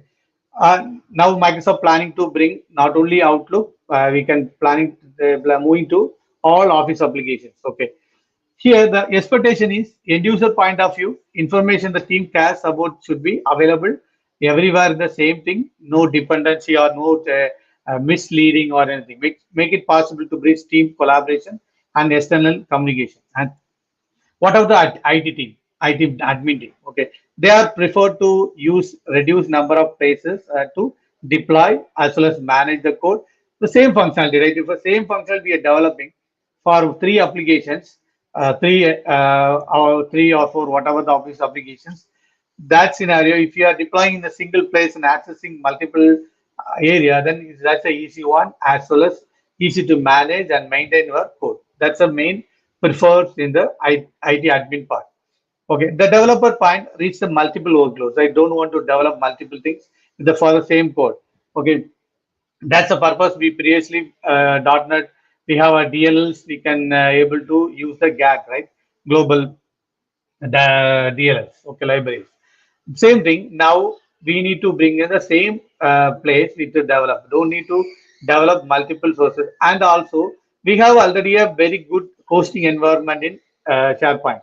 We have a app catalog, and we can able to deploy our code there, or you can deploy in your Azure or your library or any other cloud environments what you prefer. That's already is very established and people are using long back from 2013 itself. The app catalog is very famous, right? We are using. You can able to utilize any set of cloud environment to deploy your code, and you can bring the configuration in SharePoint framework, the app catalog. Then you can able to access the web parts. Now the same web part we can able to utilize in Teams and Outlook. That's big news, right? That's Microsoft introduced with Teams first. That's how you can collaborate with Teams and Outlook. Outlook they released this year February with a preview. Still, it's in preview. Next version they will come with a real version. Okay, and centralized admin experience and tools, including line of business app distribution and common developer framework for building solution targeting both SharePoint, Teams, and Outlook. Okay, all this together, same experience. And the second thing is single platform or hosting it. So that's the main expectation, right? From the IT admin team, also whatever the developers also, because we don't want to deploy multiple places in the same set of functionality. Okay, that's same. Microsoft planning to bring all these common office of application like Excel, PowerPoint, no OneNote, Planner, everything. They are planning to bring the same feature. Whenever you're developing a SharePoint framework, it will available for all these office applications. That's a next plan for Microsoft. Now they are started with Outlook. Okay, because of the preview, they are started with Outlook Web alone. It's not available in the Outlook desktop edition. Okay, build your solution to run across Teams, SharePoint, Outlook, and evenly all Office platform. That's a expectation. Okay, what's the benefit of deploying in Office add-ins? No change in the development model. Same model we already familiar with SharePoint and they deployed it Teams. Now we are moving to Office Outlook. Since the code base across MS Teams, SharePoint, and Outlook, the single place to maintain, right? Single code base. And hosted in SharePoint, and it's SharePoint apps catalog, and easy to access the graph APIs because already we have a point two, we can utilize the MS Graph API and we can grant a permission based on the user what they are accessing. If you want to allow the app API or not, that's all decision by the admin. We have a secure environment. Security governance is are very important for all the applications, right? That's in one place you did all this governance, security, everything implemented.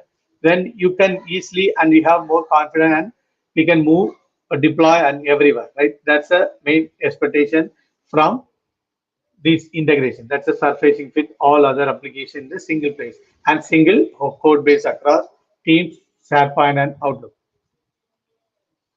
When you come to surfacing the SharePoint framework in Teams, you can see if still moving to the Teams, it will begin as a tab. Okay, because we have now Microsoft moving to message extension also.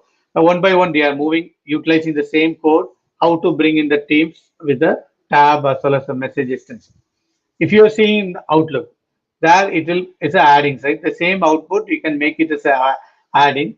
We can able to connect your Outlook, whatever the mail is there as a new mail or existing mail. You can able to communicate whatever you want. You can able to validate any question or any attachments you want to get from the different application. Don't want to go and search something somewhere else. You can search from there and attach the documents. Like that, we can able to build. These all our use cases we can easily build in the single place. Okay. Okay, and we have the different contexts because of all these three are different applications. Okay, first thing is SharePoint framework. That's a by default the page context of the web part. And if you go with Microsoft Teams, then you need to think about the context dot SDKs and Microsoft Teams dot context. Previously, it's a these are props dot context dot Microsoft Teams before 1.10. Okay, version for Teams. If you are using from 1.10, then you realize that it's a SDK is inside. Okay, they are Microsoft planning to bring all these external applications integrating with SharePoint framework. They are bringing everything is a SDKs. Then you can easily manage, right? That's the headers. That's they after introducing the Outlook that time they introduced the new library. Okay, that's a whatever the props.context.microsoft teams.context that's already expired. You can utilize this one. Okay, this is depreciated. If you're using 1.9 or A 1.8, 1.7, then you can use it because 1.7 beta version they are published. 1.8 only they started utilizing Microsoft Teams in tab from SharePoint Framework. Okay. Okay, this is output. I believe everyone know about SharePoint framework, right? If you not, you can see this is the output of web part. What it will running from SharePoint. Okay, that's a customized SharePoint. It's you can bring that. This is the Teams view where you can see whatever that web part we are bringing in the SPFx to Teams. Okay, Teams tab view. Yeah, here you can get that Teams name, channel name. You can easily integrate whatever you want from the team. The same output you can bring in the both SharePoint teams. And the third one, you can able to see here Outlook. The same Outlook plan you can able to bring here. Okay, let's say like a the same example. Whenever open a email, you can able to see you want to get some data or replying while replying. I want to attach something. You can able to do that. Okay, this we go for the demo. Okay, I'll just show you. I'm going to some folder, my favorite folder, where you want to develop. Always you can plan like that. Okay, just I'll go with SPFx, and I'm creating one folder for this example. Okay, what is same? Let's say TVM Bootcamp demo. Okay, whatever it is. There's a meaningful name you can provide. Always names are matters. You can give meaningful names. Okay. Now we can come here. We are going to use Outlook, right? What when you starting with Outlook, you need to remember that this Outlook addings are still in beta version. Okay, that means you need to utilize you at Microsoft because my setup is already there.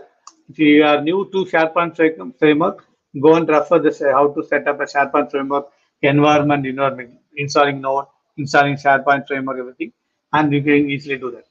Up to this, okay, you at Microsoft SharePoint, then you can able to develop the web parts for SharePoint framework, develop the tabs for Teams, and you can do all these things. When you come to Outlook addings, you need to add plus beta. Now, this is only for this 1.10, 1.10. The next version onwards, you can able to get this one. It's available. Okay, right now it's in the beta version. Okay, just you can enter. It will create a new web part using the element generator.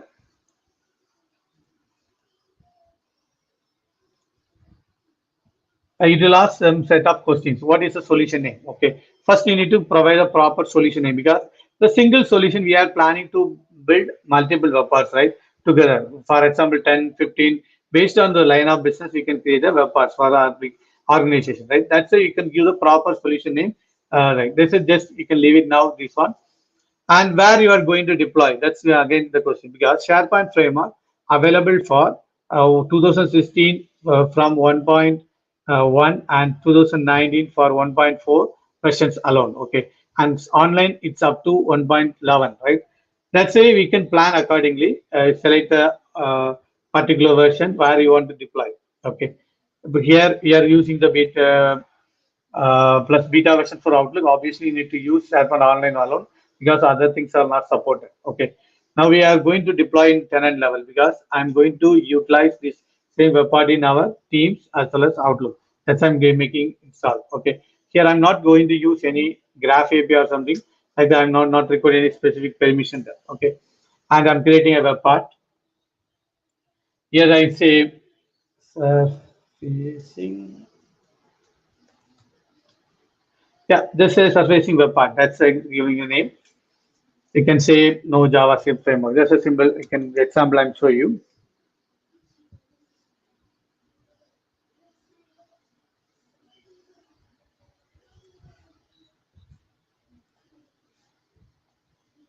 The web part is creating. Yes.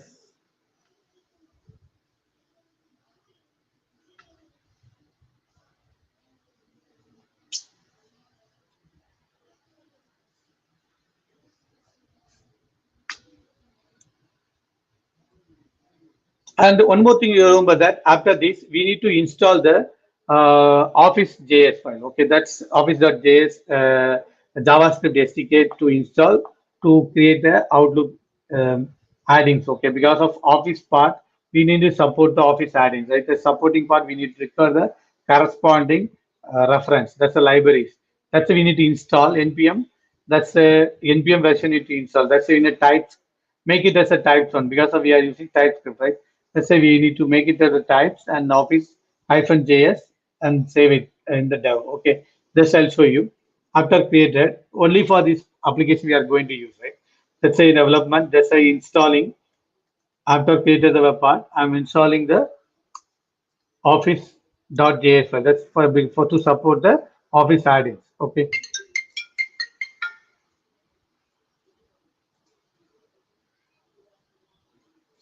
Type slash office -js hyphen save hyphen dev. Okay, because of I'm only to the development here I'm using.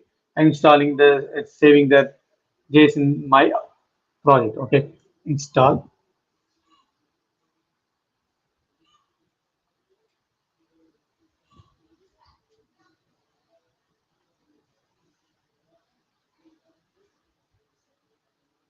Okay, now I'm installed the Office JS. Okay, what's the different in that? I'll show you. Just go to my Visual Studio. I can go code space dot. I can it will open my Visual Studio code. Okay, with this project. Okay, I got this project, right?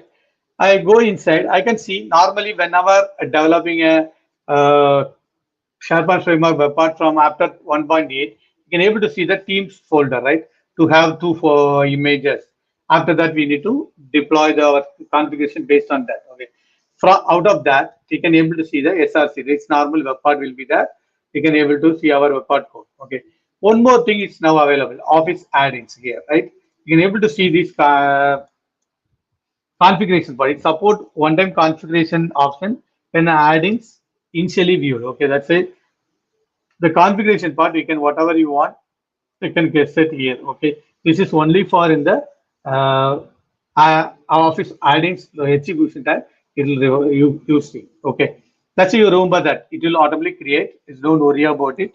When you don't want to change or anything, nothing to do, just leave it. Okay, we have that add-ins option. We have it. Okay, then I go back to my web part. I'm going to start my whatever I do develop, right? Because we here now we understand you can able to utilize the same web part for all these three applications. Okay, for our Office Outlook add-ins as well as SharePoint and Teams. Okay, this I'm going to my render page. Just a simple thing how to utilize our components with the different contexts. How to use it. Okay, just show you. Okay, what I do is just I because of I'm going to use some multiple things, right? Just I'll create some variable. Okay, let's say title. This is string. It's a variable declaration equal to empty, and let's we can say something called where you are coming from. It's a subtitle or something, whatever it is. And this a username or anything.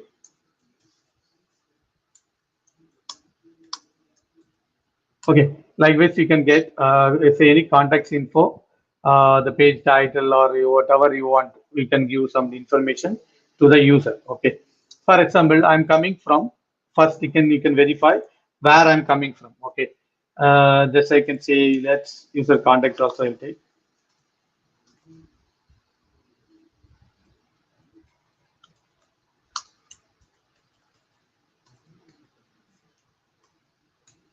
Okay, first thing is you remember that I told right these dot context where it's coming from. Okay, you can say SDKs.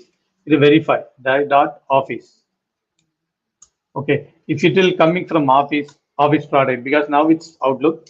Later Microsoft planning to bring right to more about that. Let's say one more thing is if you are these are contacts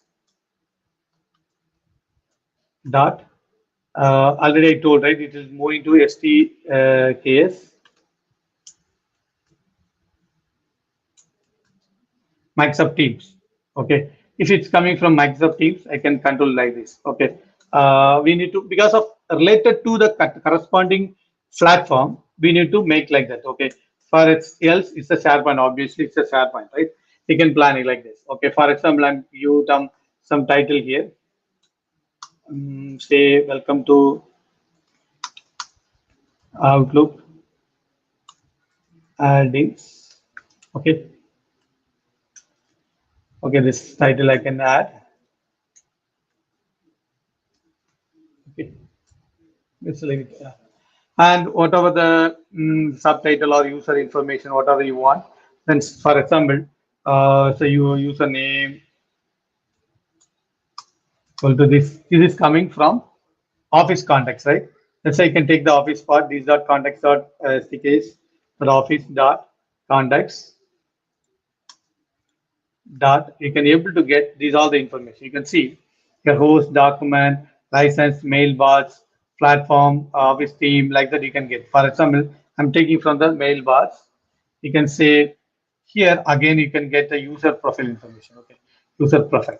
Okay, when there you can get display name. Okay, you can get the username. That's the name, right? And you can say email ID. Oh, sorry, you can say user context, right? That's normal user context. We can say like user context. Or I can make it email. That's easy to understand, right? I can say email. The same thing. You can take it up to here. Dot email address. Okay, this is only for this context level. Based on that, we can get the information or permission, whatever we want. Take it. The functional device, the line of business, we can do our own what where you are working. Okay. The same time, we can go for Teams. The same way you can when you come in from Teams, I can say welcome to Teams, right? To Teams with SPFx web parts. Okay. Okay, we are because I'm using SPFx web part, right? Here I can say username equal to here also the micro teams coming, right? You can get the context from here. Okay, that's it's a context dot. You can able to say here channel name, everything. What is the details, and also you can able to get the user principal names. Okay, principal name dot, or you can leave it as a string only, right? Yeah, it's a string. Okay, then you can have the as a principal name normally is the email ID. Okay, that's why I can use the display name separately. We have context.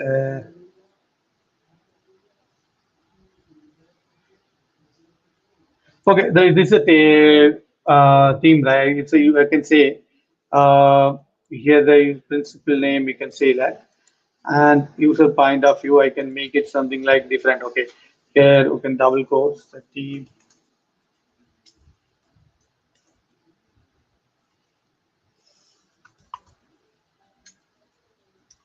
where the channel is. Okay, let's say make it like this. Okay, you can able to get all your team channels, everything. Okay, let's say for example, I'm using channel name. Okay, see, you can say get the channel name. Okay, here whatever it is, you can able to use, right? Now we got the email IDs. Okay, now we go with the SharePoint part. You can say welcome to SharePoint. Let's say standard welcome to SharePoint we use, right? SharePoint. Then we can have a username coming from. Normally we get from the page context, right? Let's say these dot context dot page dot. You can get the user dot display name, right? Because it's a web part page context. You can get from that context. Okay. Now email ID the same way you can able. This is a simple example. We can able to utilize from different contexts and you can able to get. Okay. For example, I can go with the email. Okay. Here, what I do is just I can make it available that whatever I'm doing, right? You can say you can take title and here I can use the email ID. Okay, let's say dollar username, and here the description part. I'm not doing any description, just adding this email. Okay, just we can uniformly I'm getting. That's the reason I'm showing like that. Just remove this one. Don't want this tag here. Okay, now you can get this. I'll save. Now ready, right? It's a simple application. I'm moving to get some information from that. If you likewise, you can do all this our logic, whatever your line of business, you can make it and bring here. You can able to utilize the data here. Okay. Normally, what we do in the SPFx, you can build it right. First, you can do verify whatever you are doing is correct or not. Just help, sir. Just a building in the local workbench, right? Okay, we have two types of workbench, and we have one more is in the real-time deployment, right? The one is local workbench. It's loading. It's a select. You can start taking the path. You can see, I think some tags or something is wrongly there. Okay, because it's a testing point, right? I think yeah, tags. Another one is welcome before welcome. Oh, here. Sorry. Yeah. Okay, now I'll save again. It will automatically reflect here within seconds. Then we can go with the particular, we can change, right? You can say J power 4 MVP. I can say any one of my application slash underscore layouts because I'm going to use my SharePoint workbench and get the proper answer, right? Layouts slash 15 slash bench.aspx, right? When you go with the SharePoint, we can get a proper output. Okay, we can verify. Let's say everything coming from that. Okay, we get all the web parts, right? Surfacing web part. Welcome to the SharePoint, Jenkins, and my email ID. Right? Likewise, it's worked perfectly. Okay. Now, what I do is I'll go and deploy it in my app catalog. Then only you can able to get. First thing is I can build it. Always I can build because of any internal issues also it will take care. That's the reason I build always. Help build, Gulf build, then it's build, and then we can go shipping the application. Okay, whatever shipping you can able to see from the that is our code. Let's see. Available in the it's not available in any SharePoint folder, right? Automatically it will bring. Okay, just I can bundle. First bundle it and ship.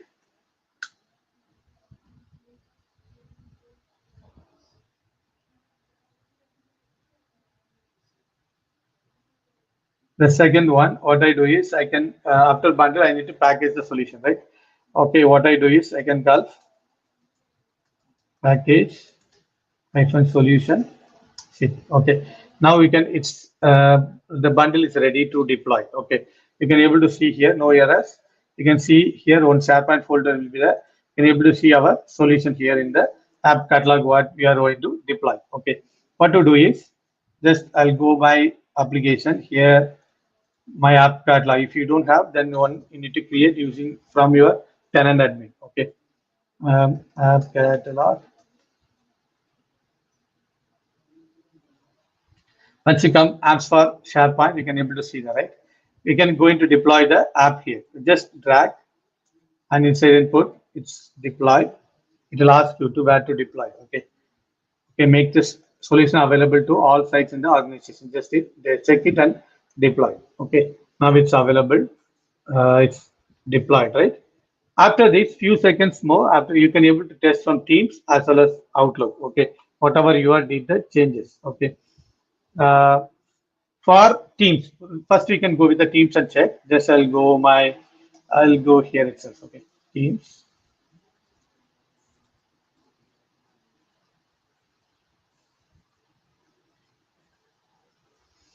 In the web itself, I'm opening.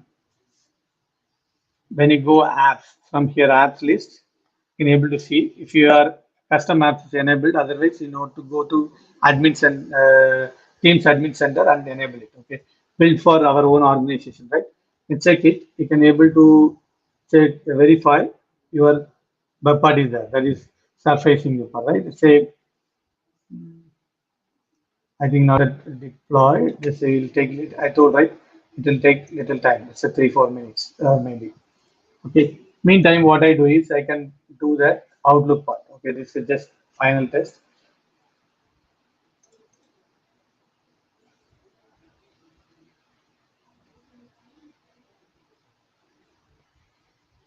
Okay, now we can wait for some time. At the meantime, I'll go with Outlook.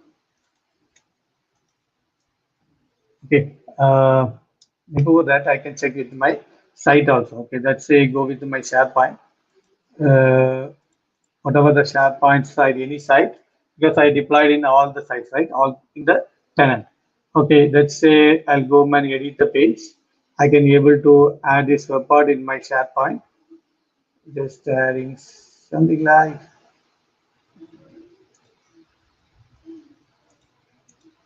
yeah,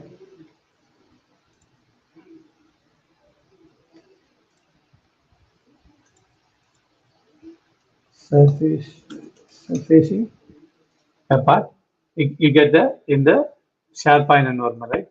Then I go and again I test check from my Teams. Still not there. One second, I'll refresh it.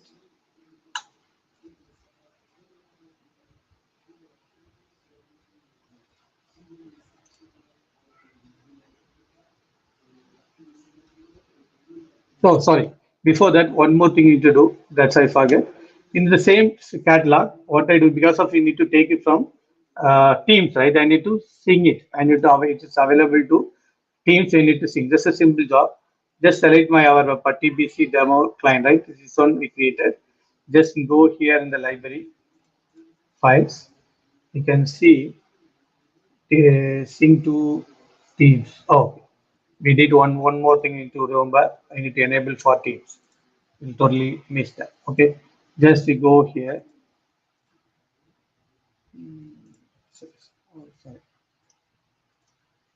Sorry, the web part, right?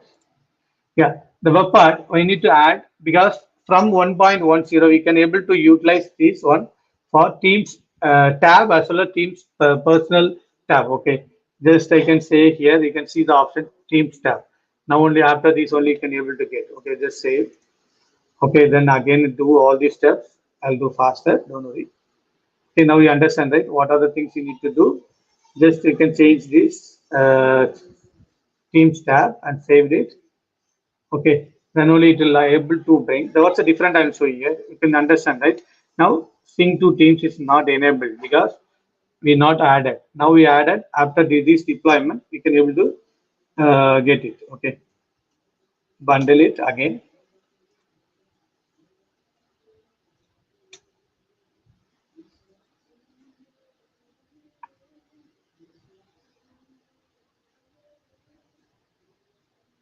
Now package the solution. Now you understand, right? If you are not doing these steps, it will not available in your system. Okay, that's say I'm showing the different now.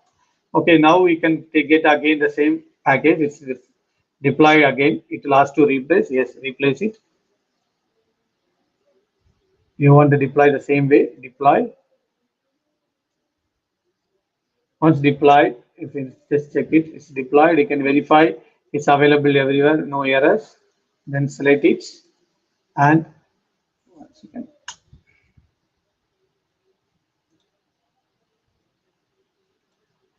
Yeah, now see the sync to Teams. Once you click, you can able to see the message in the right hand side. What's the status? Just click, it will wait.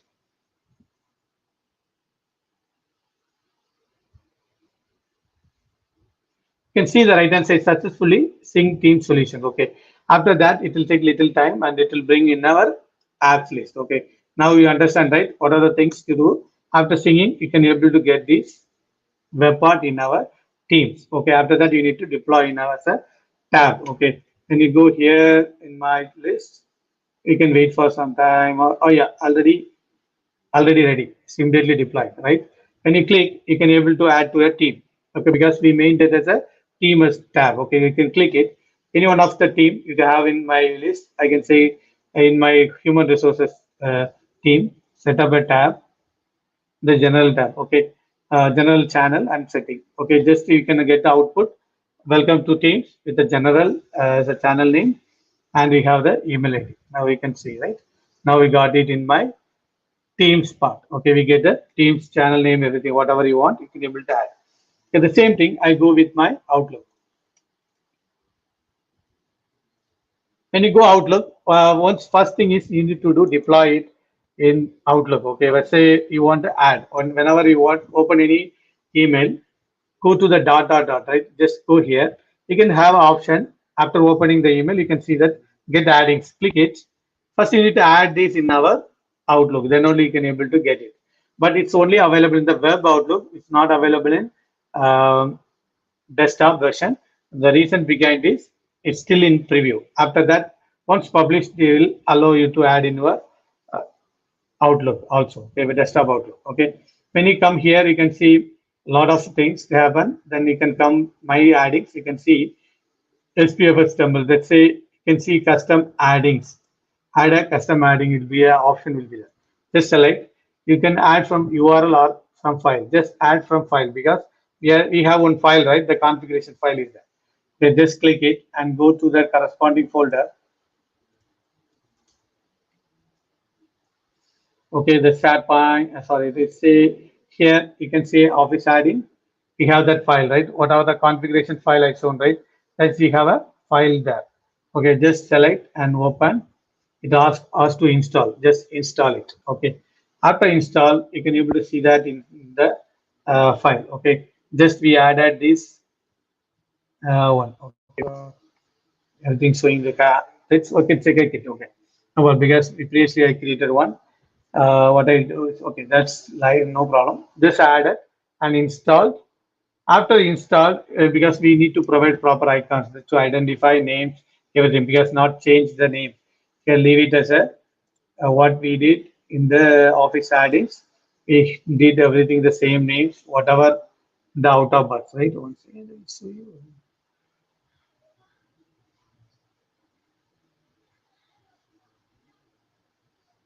These all the names.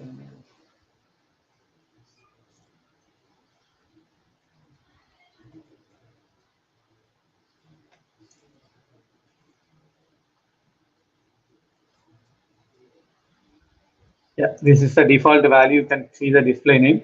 If you modify, then it will modify because you need to change all these things.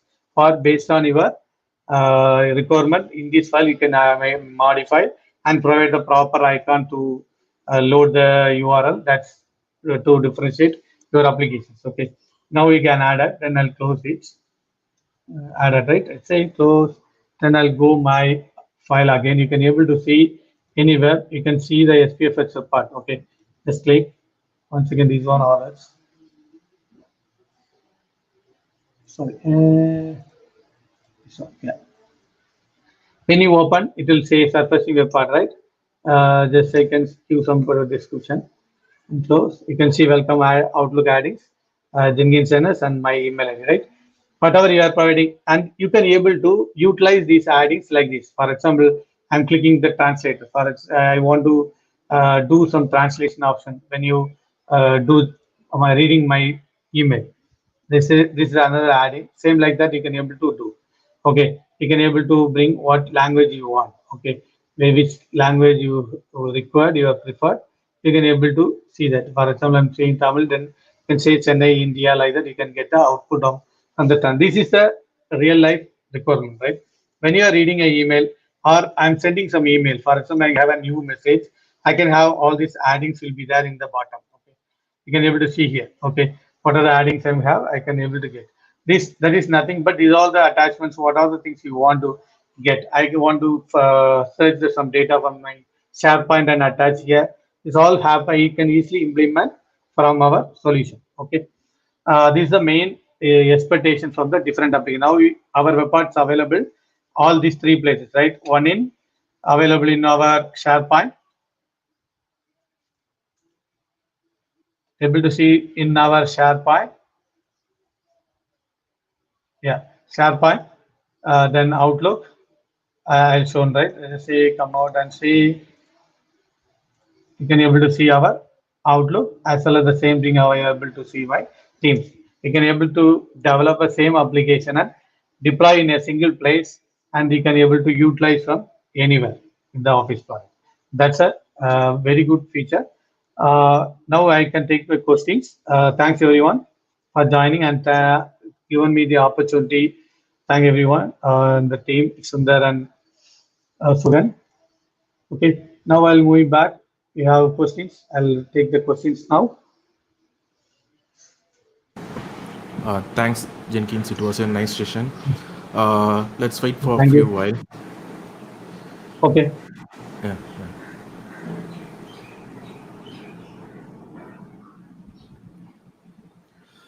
So in between, uh, Yeah. yeah, it's time to announce the lucky winners. Yes, sir. So from the first two sessions, uh, we are going to announce the lucky winners. So the first winner is Saurav for asking valuable questions, and second winner is Subham Ray for social media promotions. Thanks, both of you. Please connect us in our Twitter handle. We will take it from there. We will ship your goodies and other thing. So That's great, meanwhile, sir. yeah, we have one more question, Jenkins. Yeah, sir. Yeah, from Mega. So she is asking about Outlook adding new feature Island. Thanks. She is giving a feedback. Oh, okay, that's good.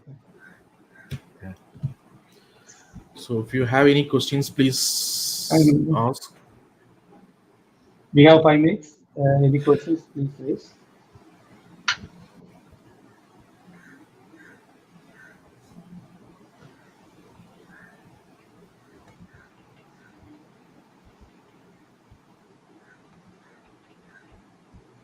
Okay.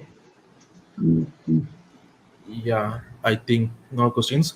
So if you have Yeah. any questions, you can ask directly to Jenkins. This is his Twitter handle. Right now, we are seeing in the screen. So please shoot your questions to him. Thank you, Jenkins. Thank you so much. Yeah. Thank you. Thank you. Yeah, Thank you. Bye. thank you. Yeah, Thanks for bye. that. Yeah. So the next session is from Jayakumar, as I gave an introduction.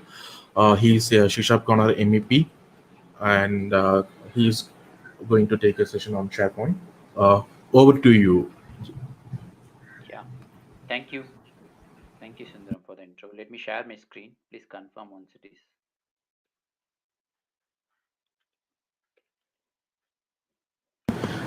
Yes, we can see your screen, Jim. Thank you.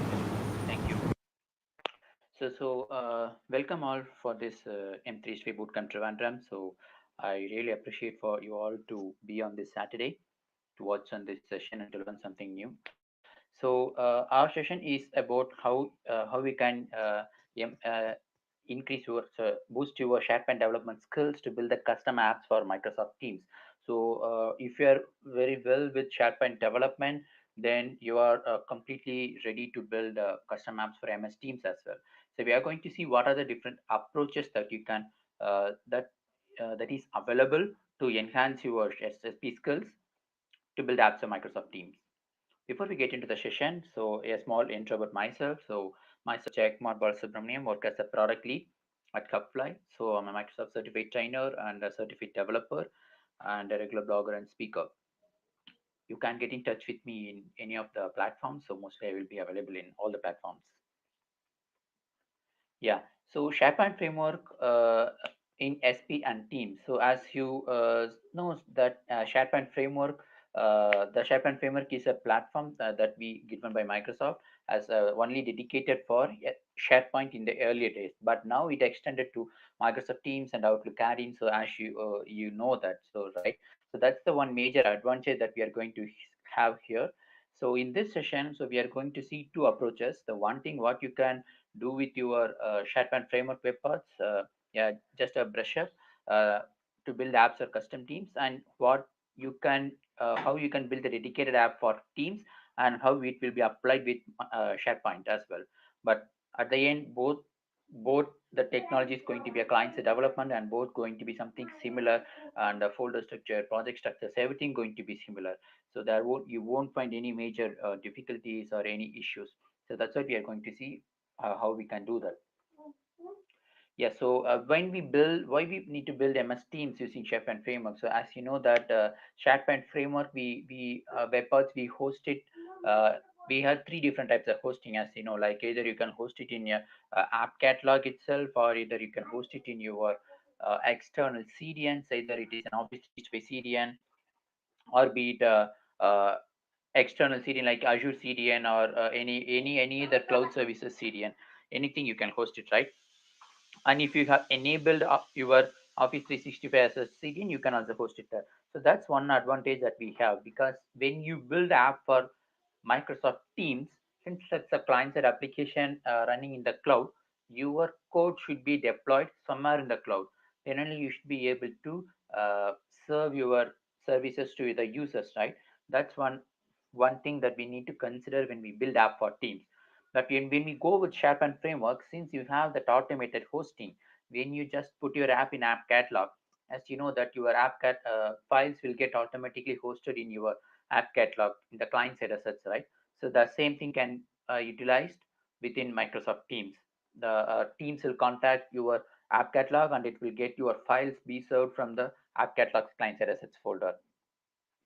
And again, we are going to use the same kind of authentication feature. So either be it accessing the graph APIs, like managing the permissions and the scopes in the web configs, manifest files or package files, everything going to be same. You don't need to do anything new for this when you build app for Teams using SharePoint Framework. So these are the benefits when you build the Teams app using the SPFx. Like, there is no change in your development model.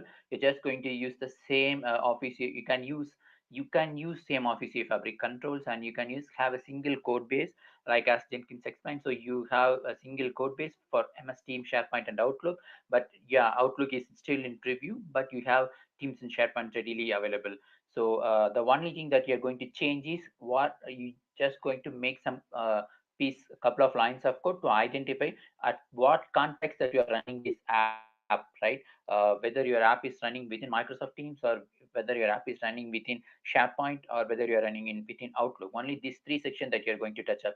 After that, rest of your business logic is going to be same, right?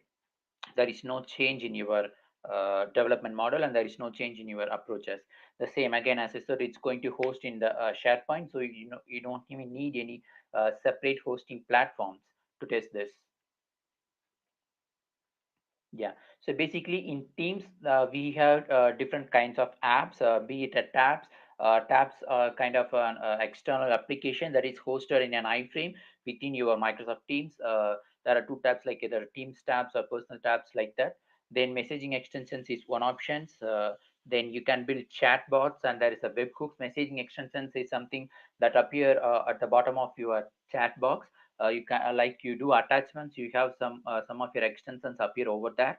And chatbots is, as you know, the name itself says that it's just like a normal bot. You can integrate anything so that it can answer your queries.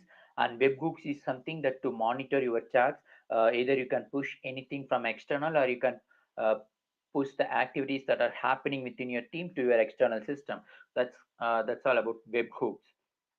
So here we are going to concentrate majorly on tabs, uh, be it either using the SPFX, or be it using the other approach like human.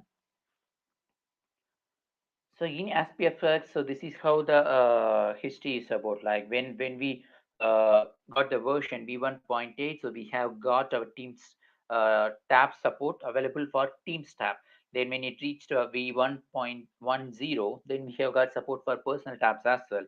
And now we are in v1.11, so we have got support for messaging extensions as well. So in your previous screen, so we have seen these are the Teams apps that are available. And when the days goes on, so we get support for each and every areas, right? So now the Microsoft team has covered these tabs and messaging extensions in SPFX itself. I hope in the near future we will get the support for chatbots as well. And webhooks is something like an external service. I guess maybe it will not come under SPFX, because there is no, I guess there is no something UI part. But yeah, chatbots, I think we will get support as well. Yeah. So basically, MS Teams tabs is the one that we are going to take as a priority in this session. So let's, before we get into any kind of demo or something, let's see what is Teams tabs. So as I said, so Teams tabs is something, an external application be it a server-side application or client-side application, but it should be hosted somewhere externally. It's not hosted within your Microsoft Teams, right? So it's going to run within an iframe because it's an external application, and Teams not going to host anything for you.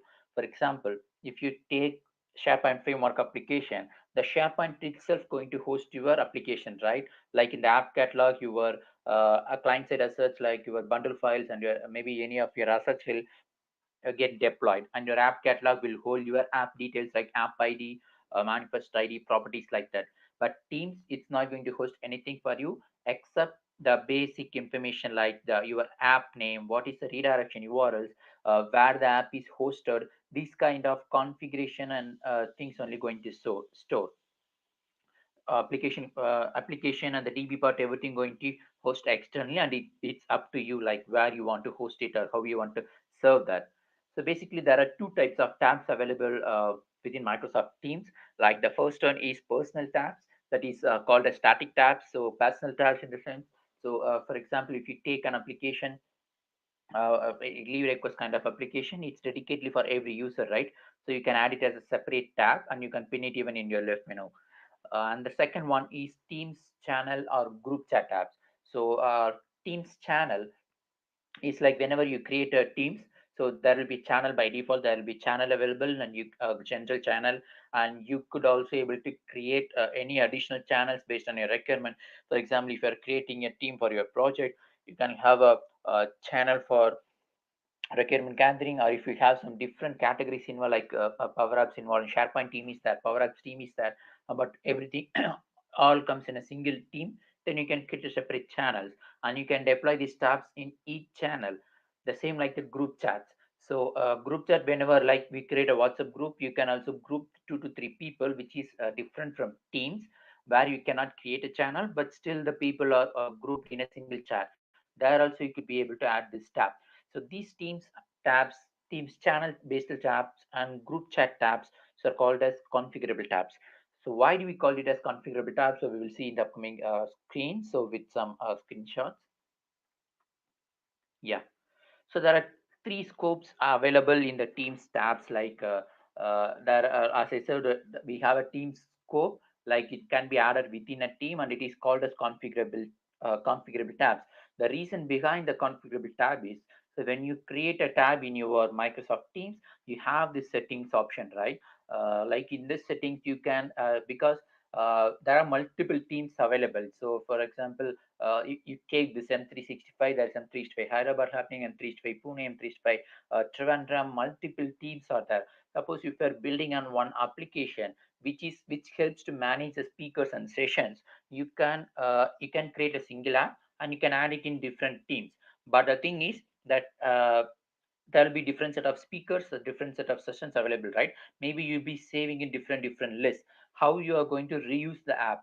So that's where this settings comes in a role. Whenever you add a tab, uh, through this with the help of these settings, you can configure anything like maybe you can pass in the where the data has to be saved, like which list or which SharePoint, anything. It's completely up to your business logic.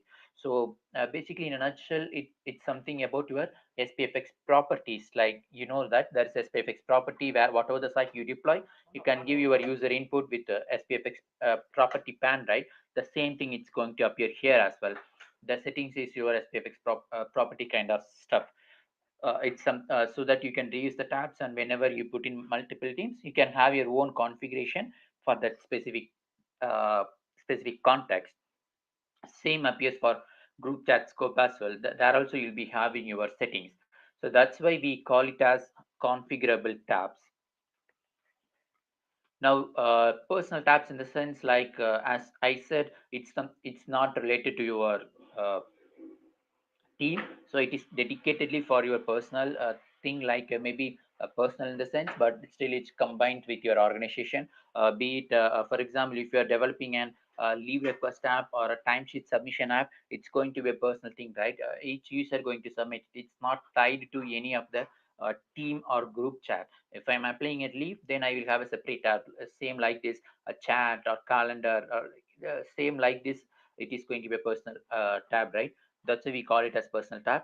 And why it is not called as configurable and it is called a static is we don't have that configuration option available here because it is a static, it is a fixed one, because the logic behind everything is we should have already defined. For example, the same example, what I told, if you are going to build a leave request app, then in that sense you are not going to manage different leave list for each user, right? It's going to be a common list, it's going to be a static list. The only thing is each user going to put in their data. That's it, right? So that's why we call it as static tabs, because all the contexts are predefined. And when coming to your SPFx, so when you create a MS SharePoint Framework web part, so you get this supported host options, right? I hope you have noticed, right, that if you are in the latest version, you should have get this. Suppose if you are in the older version than v1.8, then maybe you will not see this, because as we see in our timeline map, we have these features come to general availability after v1.8. So if you're using the latest version, you'll be seeing this. So this is the only change that we are going to make in the configuration part. Then we will be making some few changes in the context part, right? So if you see supported host, we have Teams tab as an option along with the SharePoint web part. So that means you can host your web part as a SharePoint SPFx web part or Teams tab or even a personal tab. If you go to the uh, personal tab option, then you have an option called Teams personal app. So as you see that it is an array, right? So you can that means you can have multiple instances, so multiple options that you can configure. The same appears here as well. You can configure all these three together in a single app, be it a Teams personal app or SharePoint web parts, or it is a Teams tab app. So you can configure all these three and you can run your single app, single code base, run in all the platforms. Yeah, so as you know that there are three different contexts currently available. So you'll be having this page context, which we use from the beginning of the SPFX, like context.page context. And now you have two SDKs added to this. So that's why we maybe in the near future, the SPFX name may get changed to any other like Office 365 FX or something like that. Because initially when the SharePoint framework released, it was designed to support SharePoint. That's why we named it as SharePoint framework, but now it extended to Teams and now it's extending its footprints to Outlook as well, right? So we have got Microsoft Teams support and Outlook support. So that's for now we have two SDKs added. But this Outlook again, I'm repeating, so this will be available only in the preview mode. But still, if you're in the latest v1.10 or 11, so you'll be having this Teams SDK available with you. So deployment options, right? So nowadays Microsoft is making everything automated one. We basically the developers work is getting reduced day by day. We don't need to do anything. That's how it's going. The only thing is we may need to build our business logic, like either sleeve request or where the approval should go. These kind of logic only we should build. But again, for that also we are getting like MS Flow or Power Automate kind of stuff. So same appears to deployment as well. So whenever you create a application by making this configuration in your uh, manifest file, and once you build your business logics, then what we are going to do is just we are going to uh, build the commands like gulp bundle and gulp package, then put it in your app catalog. Once you put it in your app catalog, then syncing it to Teams, like taking the manifest file and deploying it to Teams, everything will be taken care in your app catalog with this button enabled. Because earlier when you do manual deployment for the Microsoft Teams app, you need to create a manifest file. The manifest file, I will show you the manifest file which holds like where your application is hosted, what is your team ID, what is the team scope, like you're building an app for Teams app or Teams tab or personal Teams tab, or what is the icons that you want to give. Because when you add a tab in a team, you will be having an icons, right? So those icons, everything there will be files available. Then you need to take that file, that manifest and the icons as a zip file, and you need to upload it into Teams App Center. But with this releases, we have got all these steps updated. We don't need to create a manifest file, we don't need to update any placeholders, we just need to We don't even need to package the zip file. The only thing we need to do is just enable the side loading in the Teams Admin Center and put it in your app catalog and just click this sync to Teams button.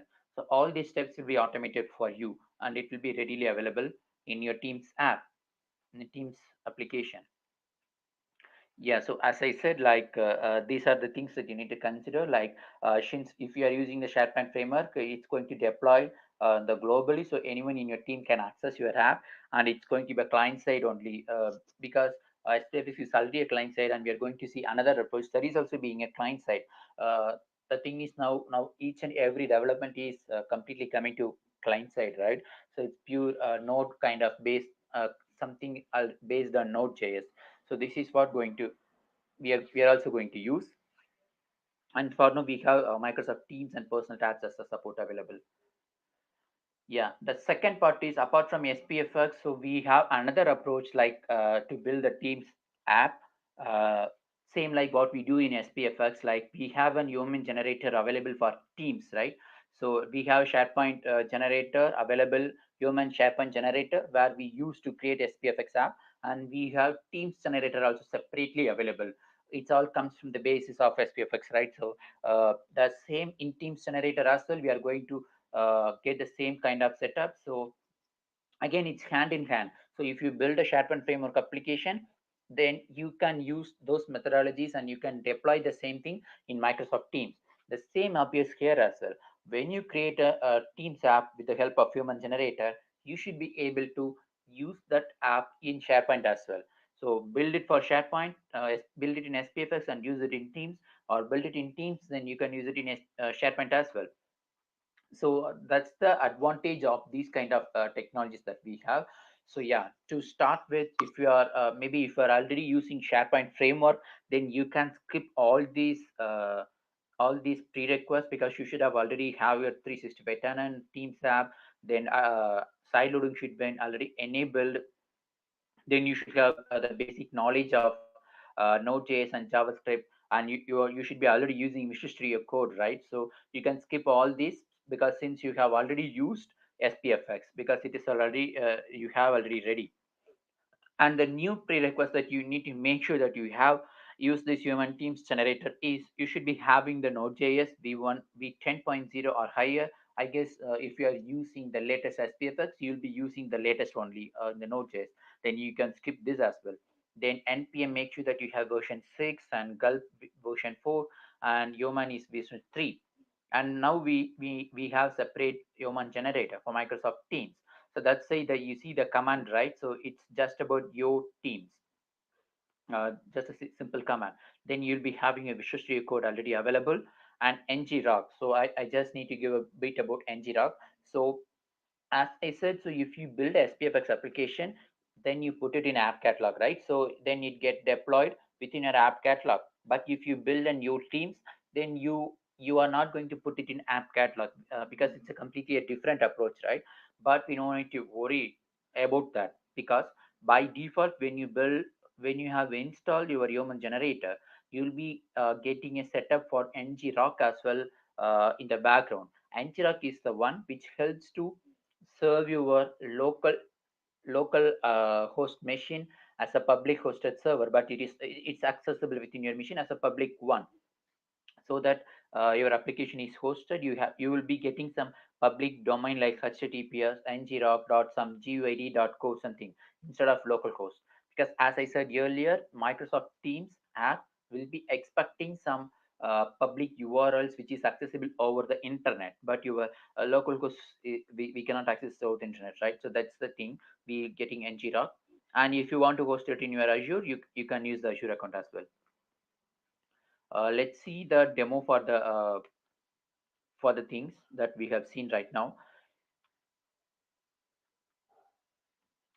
Yeah, so let me change the theme first so that you get some better clarity.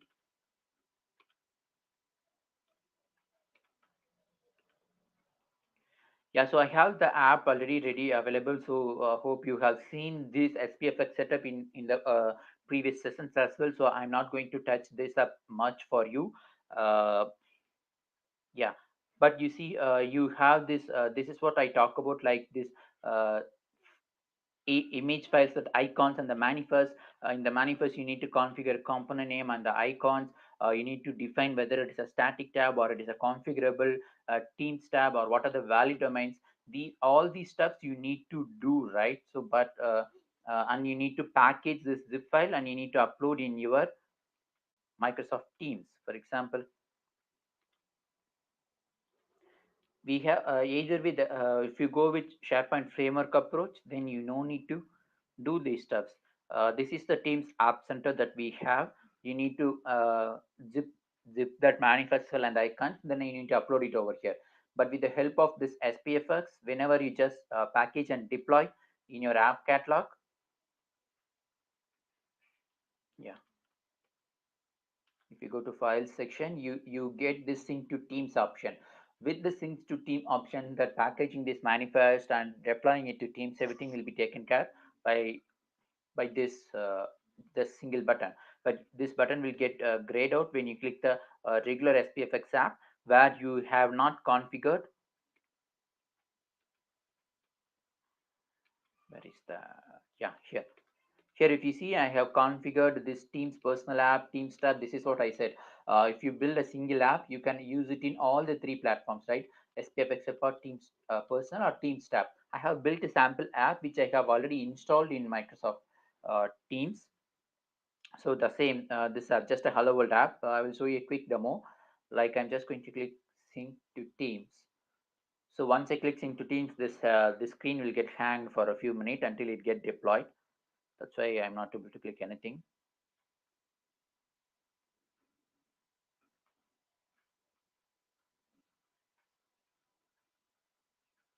Yeah. Once it is successfully deployed, you will get a message over here at the top, like successfully synced to Team solution. Now you can see just a sample Hello World app. It's just a brush up. Then I will go to the your Teams generator, which is more helpful. I'm not running it from local because I have already deployed this. Yeah, Teams tab app. If you see, we are in the context of the following site, like communication site. So this is my communication site of this tenant. So I'm just deployed it. Now, if I access the same within my MS Teams, you can see that it should have get deployed over here. If you see, there is no app here, right? Uh, Only three apps are available for this concat group tenant. Let me refresh, because now we just synced it, right?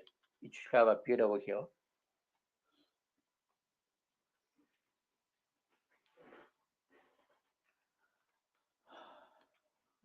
Yeah, we got it.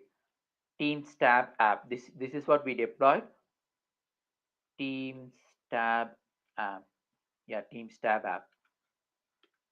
Here I'm going to get the two options, because this one, the first one, if I just click open, yeah, I mean, I think I have already added this app. That's why I get open as an option. Else I should have get add. If you click this add, it's going to add it in for your personal scope. Let me open it up. Yeah, you see that, right? It's just added as a personal app, and you can see that there is no configuration available. That's what I told. It is not a configurable app. It's a static tab.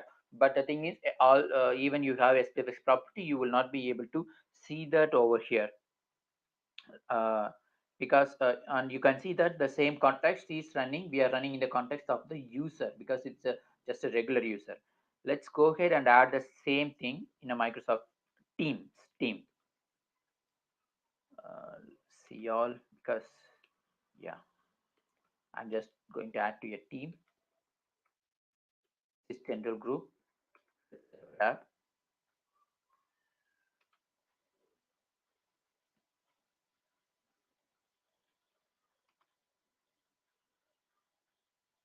Yeah. Now we got it, right. So this is what I told, that SPFX property that you will have. Now we are running in the context of teams.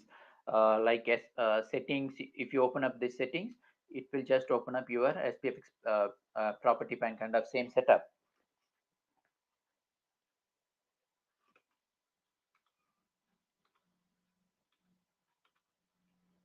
Yeah, you see that it will just going to open up your same property pane that you use in SharePoint.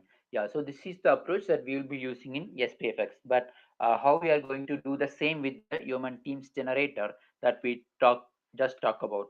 So let me show you that as well. Probably let me use the magnifier so that you see something big. I have already set up my machine for the prerequisites. So I should have all the options readily available. So let me run this again, like same like SPFx. You'll be getting some basic hello world app, and it's about just about deploying. We're just going to use only the two commands and one uploading option. So the first command is your teams. Oops, sorry.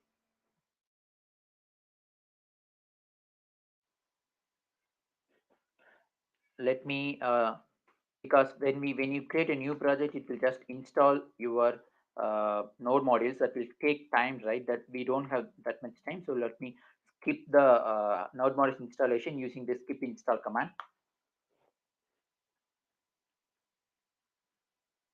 Node I think node generator will take some time.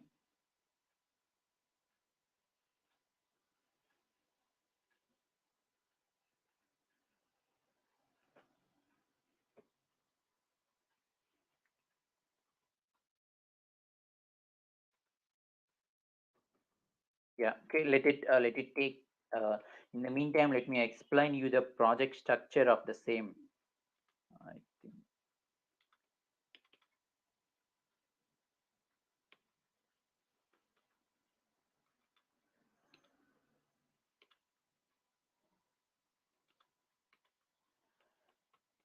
Yeah, here is the application that once you create application, you will get something like this. And again, we are going to use React as the development approach by default in this. So if you are familiar with the SPFx React based development, then you should be able to develop this team stack using these your teams with the same approach. You don't need to worry about the development approach again. It's going to be same development approach. And let me show you this. Yeah, this is how your project structure will look like.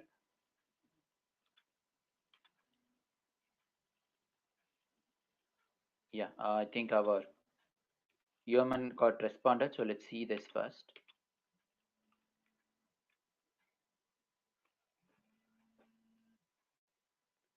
Uh, just a minute. I think it's.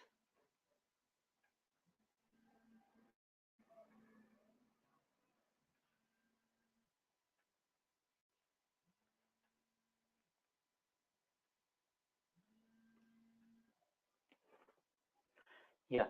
So now what we are going to is we're just going to give our team solution name, maybe teams tab demo. Let's give something different name.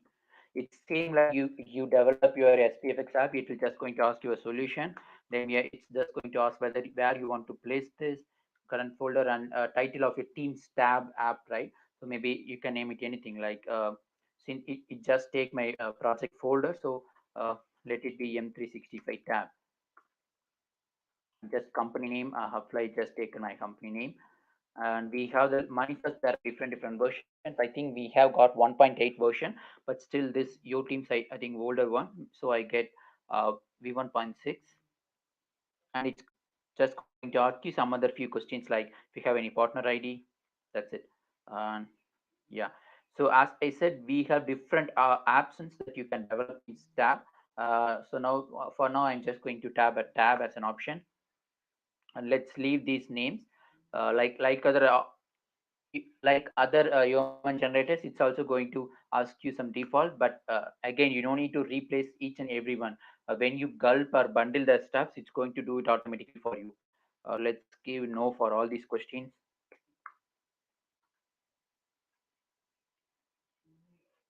Tab name. Yeah, so it's just going to ask two options, configurable or personal. I'm for now I'm just going to give configurable as the one, and I'm going to deploy it in a team.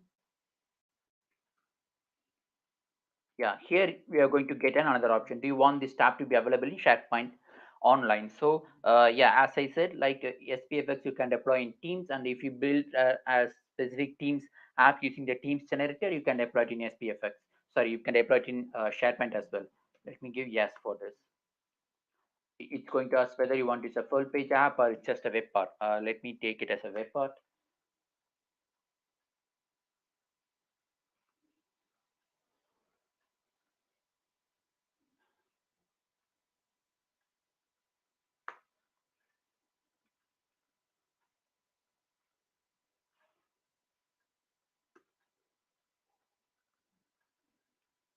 I think.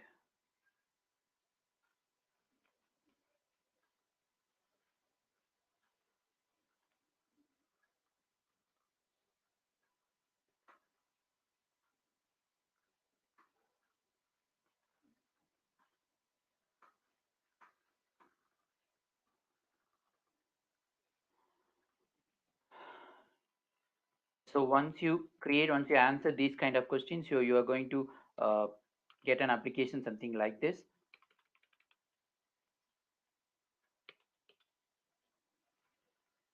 Yeah. So this package, I'm just going to delete it because if you see this, there's a zip file available. Let me delete it whenever we build the app. It will be available. So let me delete the package. Yeah.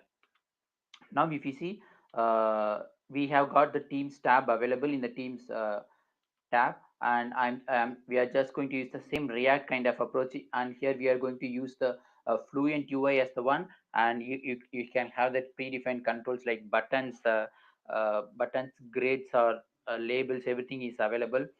Same like SPFx, you have your controls readily available, just about binding. And once you do that, same like you have got manifest file, and if you look at the manifest file, we need to replace these host names and the your web application ID and Teams, this host name wherever it is hosted, and the domain names, everything, right? But as a part of this human generator, you no need to worry about those stuffs because everything will be taken care when you run this app. Let me use the second command to run it. I think ng serve, like we do gulp serve in our SPFX. Here we get ng serve because, as I said, ng it helps to host our local host as a public one. Let me run this.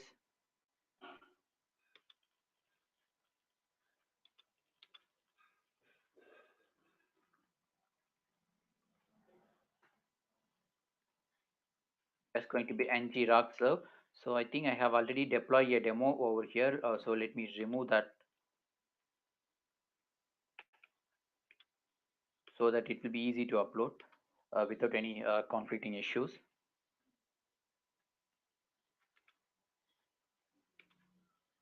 Let me.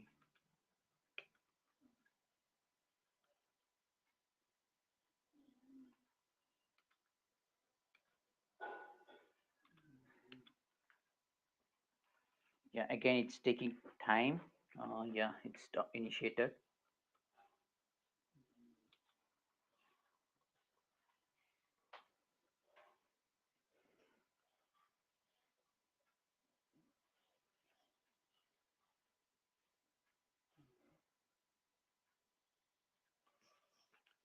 So it's building, creating ng server for us, same like our ng build command.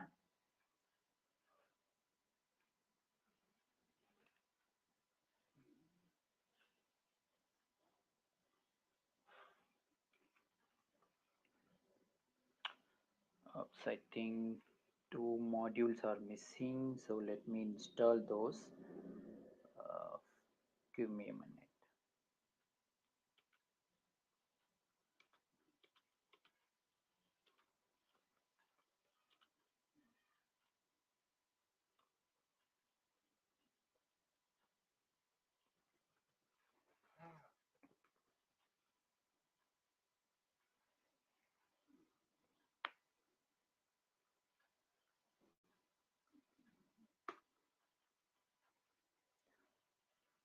So some when I do demo, some I think some two modules got missed. So let me install it. I think it should be installed quickly.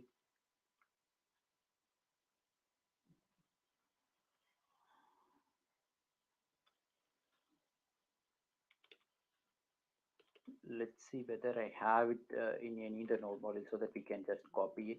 So what is module name? So craft client.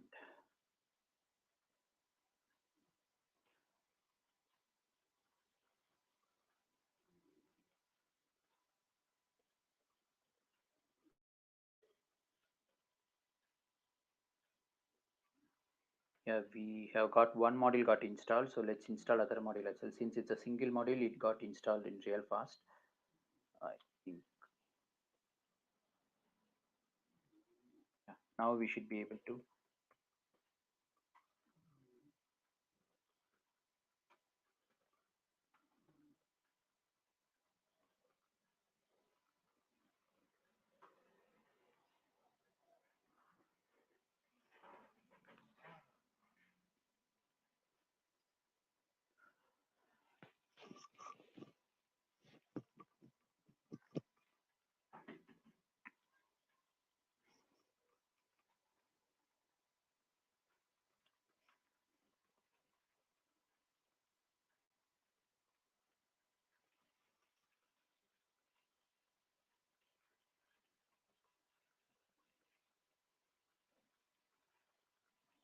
I think our build got success.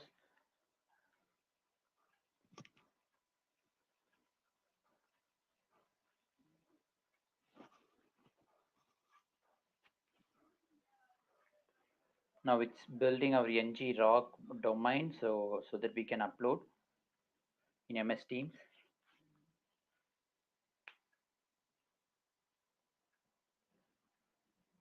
Yeah, we got it. So this is what our ng rock domain that I talk about. So it's we are not going to use our local host anymore. We just put it. Yeah, we got it right. Your Teams tab is, as I said, the Teams tab is a web application which is hosted externally, and it's just going to appear in your iframe. So if you host it in our SPFx, our URL will be something like some your domain name.sharepoint.com/app-catalog/ your client side assets, then some file name. So here we are going to use this ngrok because Teams will expect some public HTTPS URL, not a localhost one. And if you look at this personal tab as a Teams, I got here, and it's just going to work as it is. And it is running in the external context. So uh, let me deploy the same in your MS Teams. And as I said, I no need to package that one because you have noticed when I start the demo, I had deleted this package folder, right? Now it got created again. Let's go ahead and upload within MS Teams. I'm just going to click this upload. So before that, you should make sure that side loading is enabled for your tenant.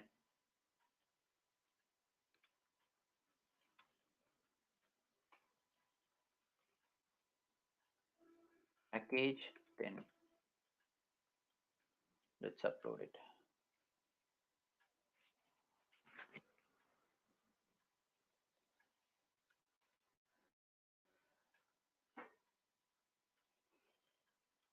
I think it's going to serve from here. Yeah, we got it added. Turns MS Teams tab. So if you see, I have got two options. I just created this tab using the same Teams generator, and again using the node based approach and the same React what you do in SPFX. Everything going to be same, but the only thing is generator is different and how you deploy it in Teams is different. If you have noticed, I again this Teams generator has created this file. Let me open up that. It has created this package file, and let me extract it for you and show you the manifest. I have not updated anything in this manifest, right? Because when I show you, open up the manifest, let me open up that as well. Yeah, here it is. In the actual manifest, we have the just a placeholders, application ID, version name, host name, everything is just a placeholder. But when you run your gulp serve command, it just going to replace all your placeholders with the actual ngrok URL. This ngrok URL will get, this domain will get changed each time you stop and run your application. If I stop this and I run it again, I will get a new domain. Then again, you don't need to worry about replacing this because this human will take care of that, and it will take the placeholder manifest file, and it will create a zip file by replacing all these stuffs. So you don't need to worry about like application name, package name, tab name, everything will get replaced by itself. Now let's see, let's add it to a team. Now I'm just going to add it to another team.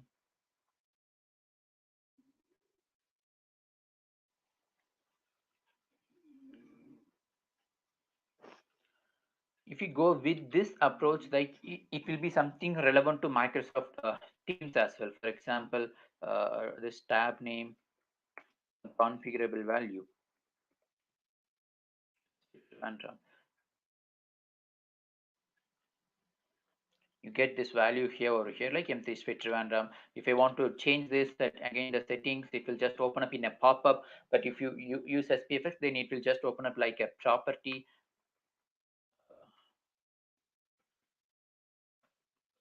Demo app tab, just going to replace it and it will just refresh it. That's it. It's about Teams tab. Suppose if we're going to add the same in Microsoft uh, as a personal tab, I'm just going to get a different UI. You can switch between the UIs within the same app. That's why we get an option whether we want a personal tab or a Teams tab. You can decide when you create an application.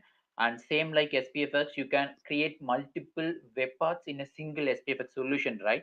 So same like that, if you want to add a personal tab and a Teams tab as a two different application within a same solution, you should be able to do that. And again, so integrating with Graph API, everything uh, you can use like ADAL concept, MSAL for authentication. And here I have integrated Graph as well.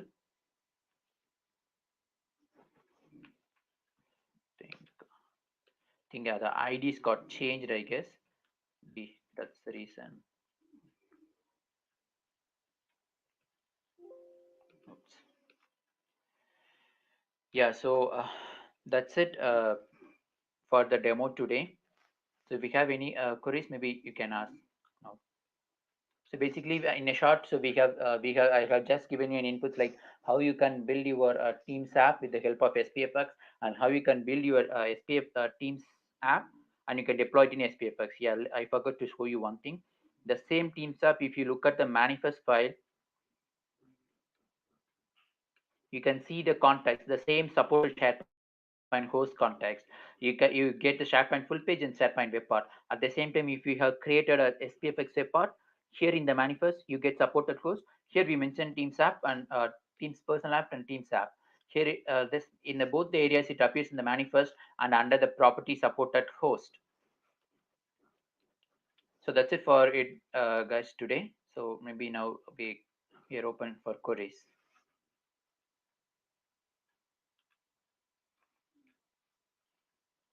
Uh, Thanks, Jayakumar. It was a very valuable session. And meanwhile, we have one question from Praveen Sundar Raj. So he is Yeah. asking a little bit more information on side loading in Teams. Okay. Yeah, side loading in the sense of we need to allow the we need as a team administrator, you need to allow your developers to upload your app to the teams. For example, since I'm the custom administrator, I have got an option to upload a team for my tenant uploading an app. So this is what side loading. So when you enable that in your team's administrator, you should be able to do that. So let me I think I have enough time. Let me try to open that. If you go to the admin section, I think you need to go. Jayakumar, sorry. Sorry, are you Yeah. sharing your screen? Oh, sorry. Let me share the screen. Yeah, yeah, okay. I forgot.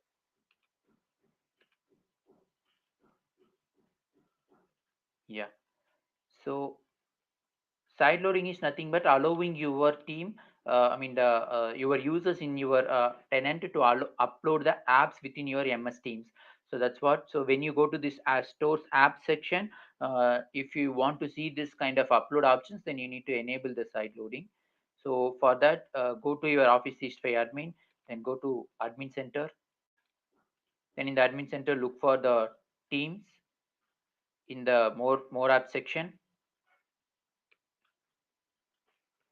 Then I think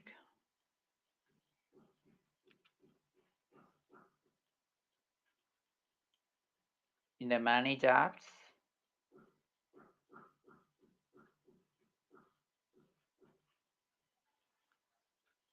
So these settings, you just need to make sure that you have enabled, like allowing the third party apps, allowing the custom apps. So you see that if your organization requires apps that developed by custom app packages and uploaded, you just need to make sure that you have enabled this approach. But once you enable this kind of settings, maybe it will take at the max of some 24 hours, so that to to reflect the changes in your MS Teams when you enable that in administrator. Yeah. Sundaram, we have any other question? Uh, so far, we don't have any other questions. Let's wait for a while. Okay. Okay. And um, Jayakumar, so Yeah. can we do one thing? Yeah. So you can shoot your questions so we can pick the lucky winners. Those who are answering first, we can choose them as a winners. So if Yeah, you have any quiz sure. questions, yeah, you can ask. Let's see who is answering first. Yeah, let me share the screen and type it in the. Yeah, yeah, sure, sure.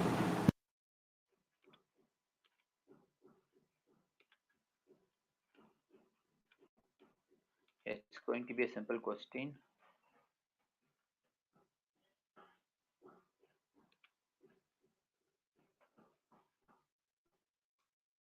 So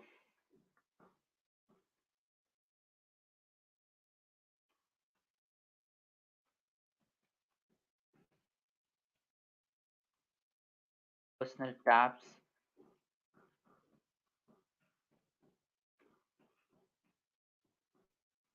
appears in manifest under which section? So options are like tabs, configurable tabs. So personal tabs configuration appears in the manifest.json file. Under which section is the question? It's pretty simple. So options are like static tabs and configurable tabs. You can shoot your answers. Yes, please shoot your answer in the comment section.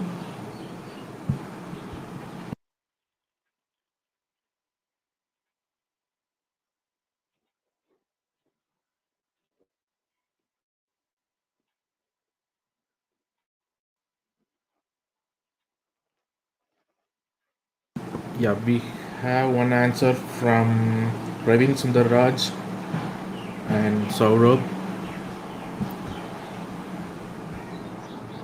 Okay, can I see that answers over here, Sundaram, or you want to? No, I think they are saying as configuration for configurable tabs. Okay, can we wait for a few more minutes? Okay, fine, sure.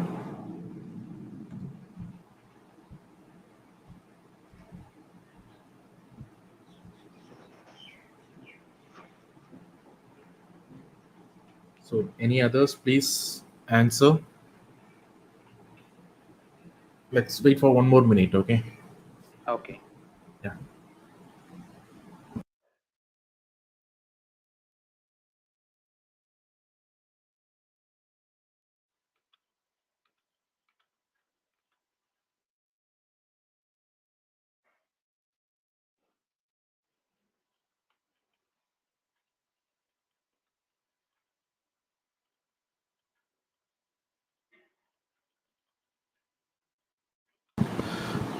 Jayakumar, I think that's it from us. I think so.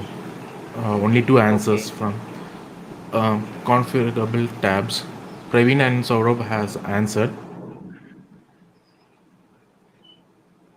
Okay. Fine. I think the answer is. I'm sorry, guys, but thanks for your interest. The answer is static tabs. So you know that I have already told that personal tabs you don't have a configuration option. We have that in only Teams tabs. So the personal tabs will be available in static tabs. Okay. Let me shoot another question. Uh, Maybe we'll try one more. Let's give another chance. So the answer is static tabs.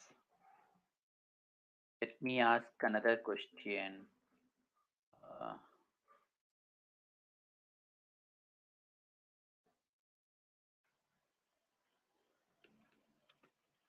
Let me share the screen.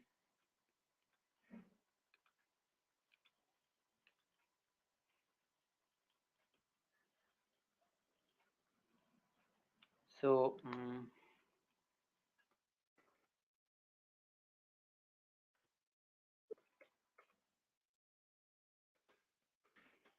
let me deploy SPFx app in all the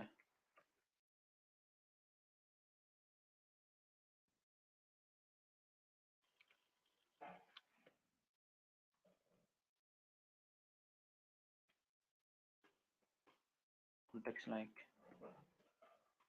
SharePoint, Teams tab, Personal tab, Outlook.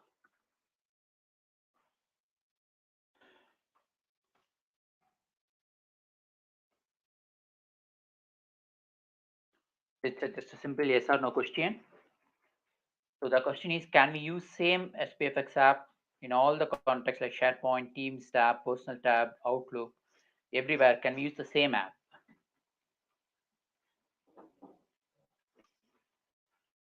This is our second question.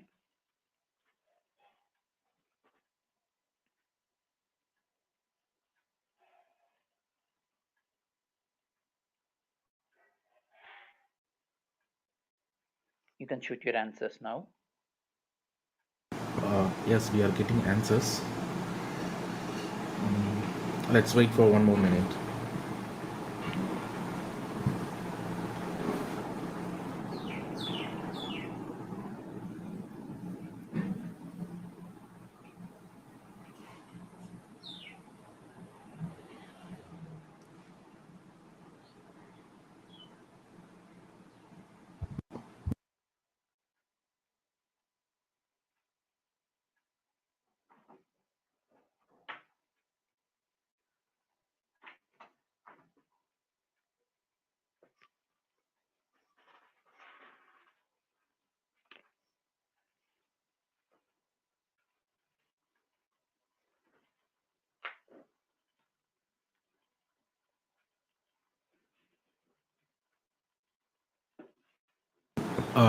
Jayakumar, I think we got a couple of answers. So, Praveen said yes, Saurabh said no, and Suraj said yes. Yeah. So actually the answer is yes. So I think we have a And one couple more of answer from Mega. She is also giving some uh, reason why we need to, like, she's giving reason. sorry. Yes, but need to have configuration as Teams tab. She's Yeah. also explaining the scenario, I think. Yeah. Yes is the correct answer. So as you know that if you use the preview version, then you have the Mm-hmm. option for Outlook as well in the preview. Then as I showcase in the demo, you can configure all the three contact SharePoint, Teams, and Teams tab and Personal tab as well. Then Outlook, if you use the preview and do these settings, you can do all these three. The answer is yes. I think we have got a couple of questions. It's up to organizers to decide the right Yes, answer. yes, yes. Okay. Okay, Jayakumar. Thanks for your session. And Yeah. this is his Twitter handle. If you have any questions, you can shoot him there. He will be responding you there. Thanks, Jayakumar. Thanks Yeah. for your Thank you. session. Thanks for Yeah, the opportunity. yeah. Bye. Thank you. So now it's time for the last session. The last session is from Vijay Anand. So before getting into his session, let me announce two more lucky winners. Mega and Harsha are the lucky winners, and Praveen Sundar Raj, he is also one of the lucky winner. I will be announcing that in few minutes. Okay. So over to you, Vijay. You can start the session. Uh, so Sundar, are you able to hear me? Yes, we can hear. Yeah. Are you able to see my screen, Yes. Yes. Yeah. my Good. presentation? Yes. Yes. Everything is good. Yeah.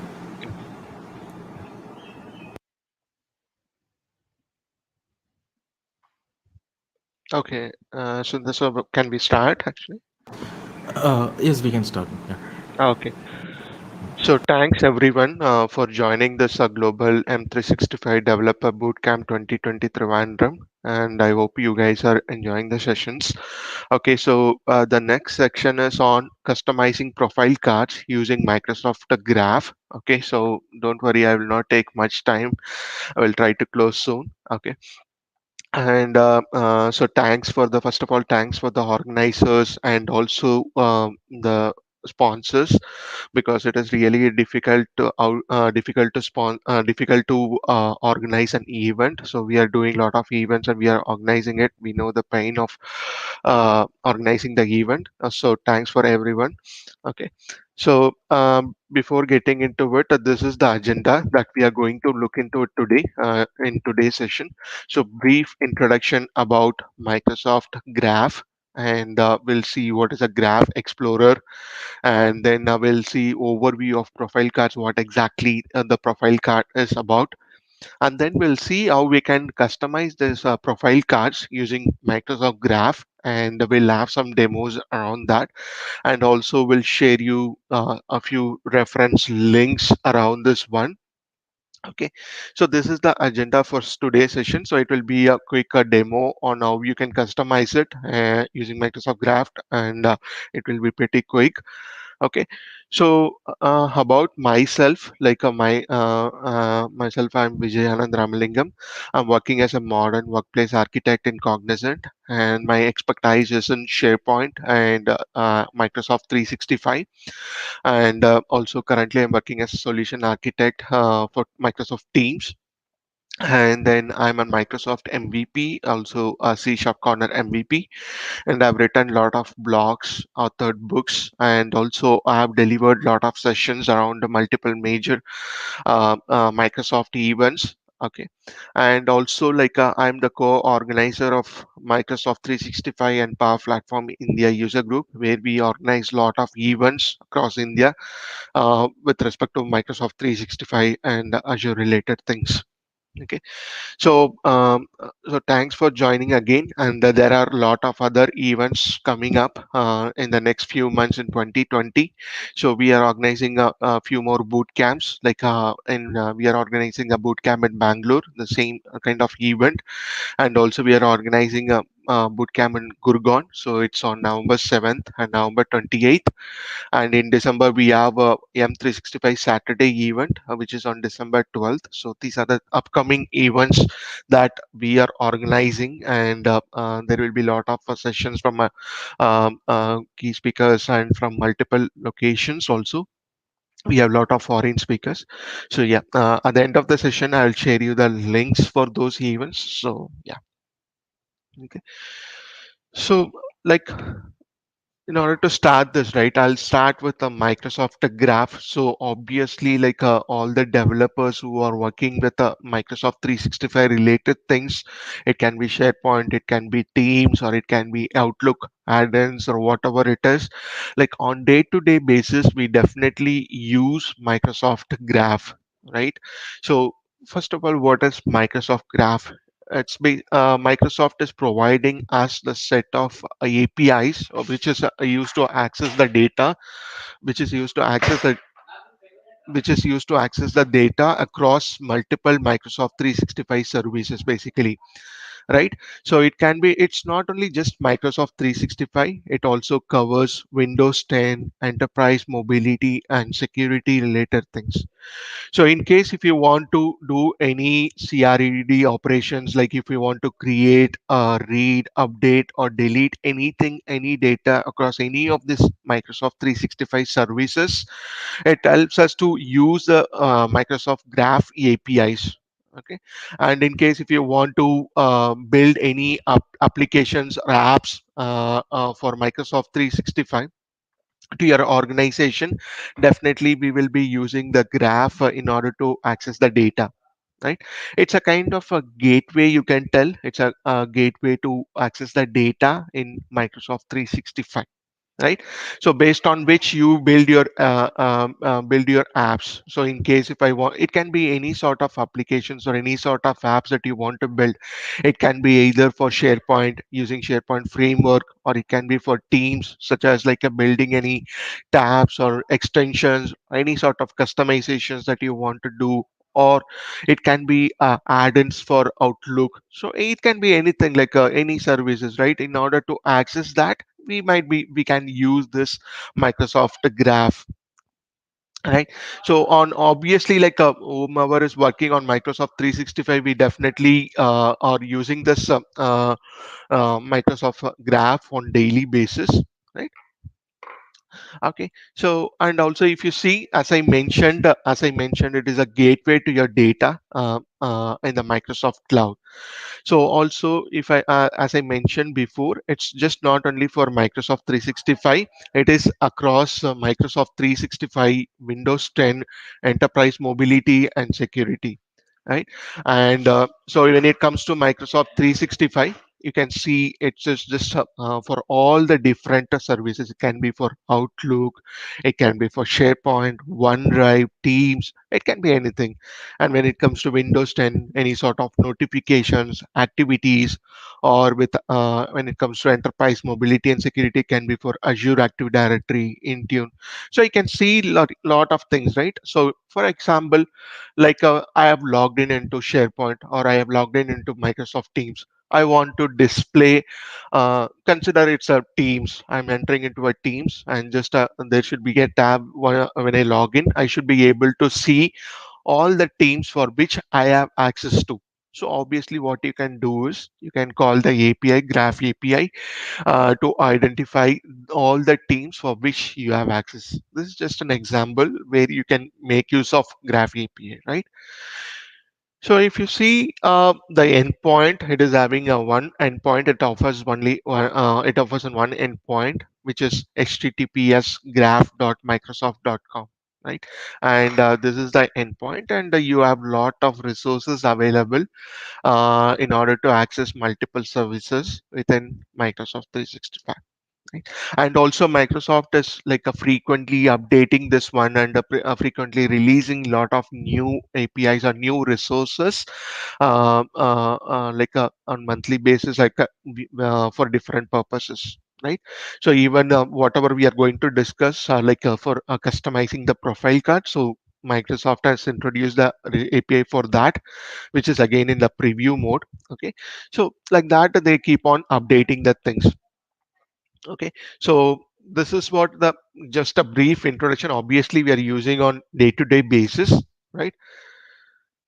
And also, if you see, like we all know what exactly is the graph is like, right? So it is a traversal of object and relationships, basically.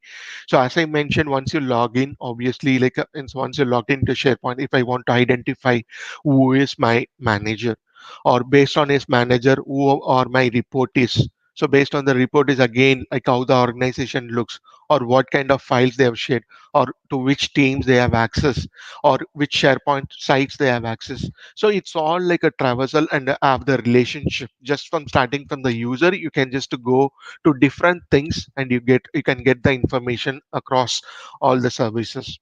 Right, so it is like a single resource that processes multiple Microsoft services. So you can see a lot of services and what you can exactly do with Microsoft Graph.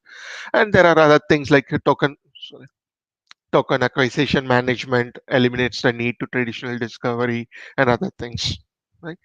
So this is a brief overview about Microsoft Graph and what you can do with that, and what are the benefits of using this Microsoft Graph, right?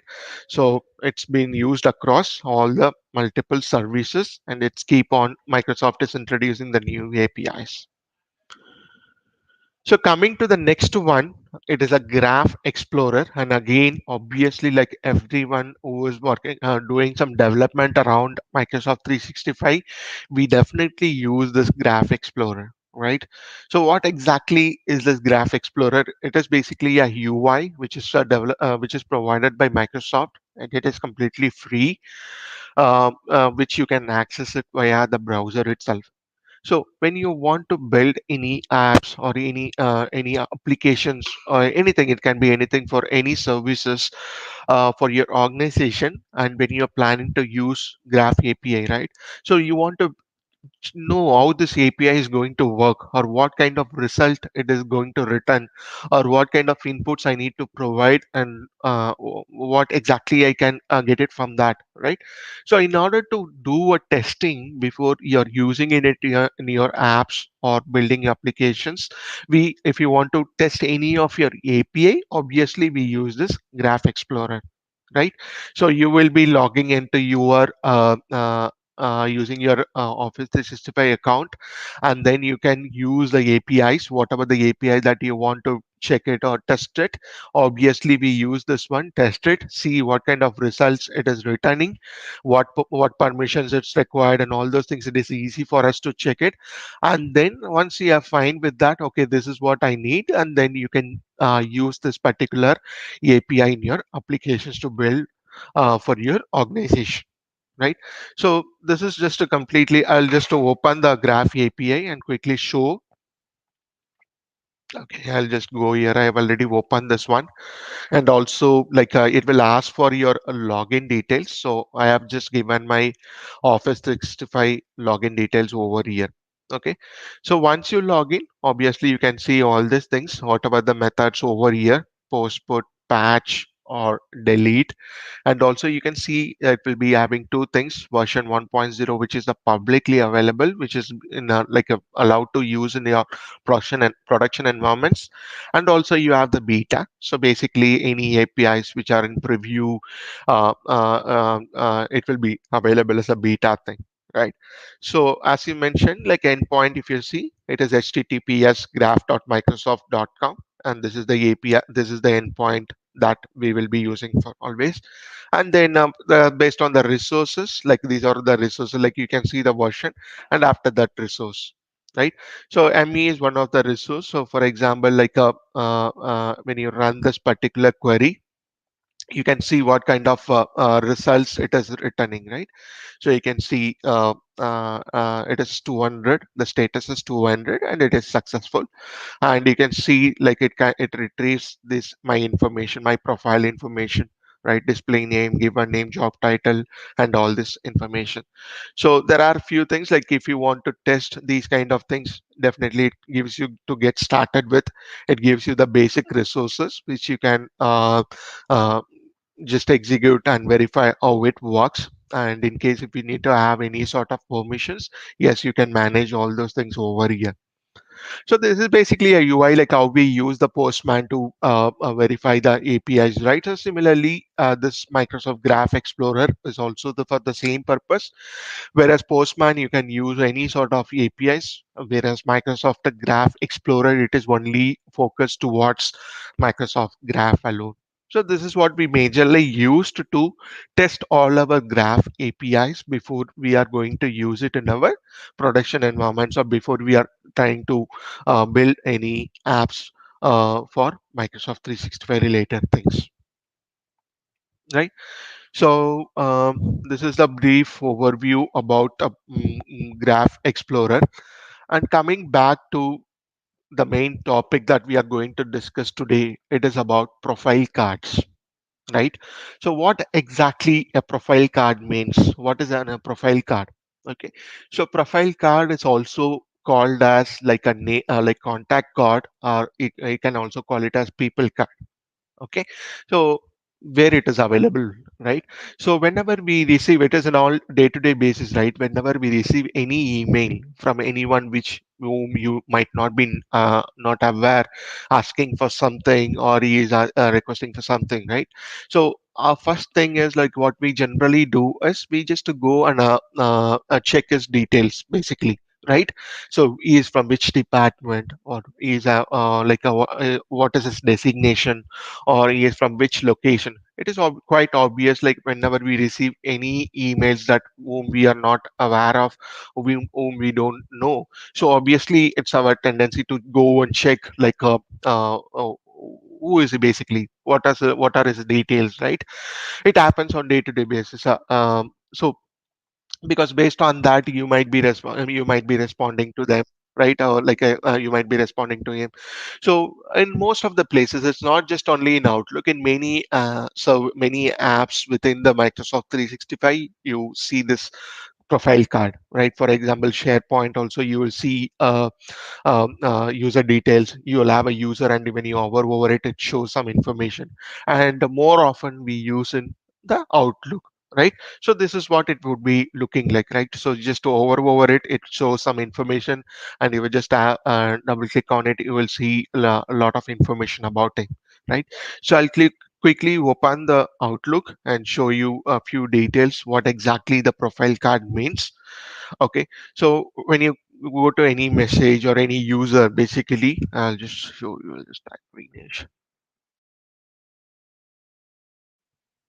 Obviously, when you click on a particular person, I'm just open the Outlook in the web. Okay, and when I just click on it, click on a particular user, you will see his information. Basically, his picture, his photo, what is his name, and you can see there are multiple tabs over here: overview, contact, organization, files, email, and LinkedIn, right? So overview will have all the information. Basically, it gives you all the information about him, organization, and everything. And it will, each and every tab will have a specific information about this particular user, right? So contact information, if you see, so these are the contact details which is having: email, chat, work phone, mobile, office location, company, job title, department, business. So in most of the organizations, if when you open up any user, obviously you will see all these details over here. Okay, so if there is any value, if it doesn't any value is not updated, obviously you will not see. For example, if he has not updated his office location, this particular attribute will not be shown. But again, like mostly all these things will be shown for almost for all the organizations, right? And when it goes to organization tab, you can see like a Vignesh, to whom he is reporting to, okay, and who are his report is, or like who are working with him, right? Who is his team members. So you will see the hierarchy kind of thing, or who with whom he is working, who are his reporting manager and reporting reporters and all these details, right? And obviously you'll have files. So whatever the recent email attachments or any SharePoint or OneDrive related files will be shown over here, right? And also obviously email, all his recent emails and attachments on all these things, related things. And obviously the LinkedIn profile, sometimes it will show more LinkedIn profiles, and you need to choose which one is the right one. Obviously, like you will be able to see his LinkedIn details from here directly. So these are all different sort of information which is displayed for a particular user. Basically, this is what it has been called as a profile card or people card or contact card. So information about a particular user is displayed in a card basically. Okay, so what we are going to see here is we are going to more discuss about the contact information. You are seeing the attributes over here, or properties, whatever you can call it as. So you are seeing certain information that is displayed over here. So we will see how we can customize this particular portion, okay, using the Microsoft Graph. Okay, and that is what we are going to see from here.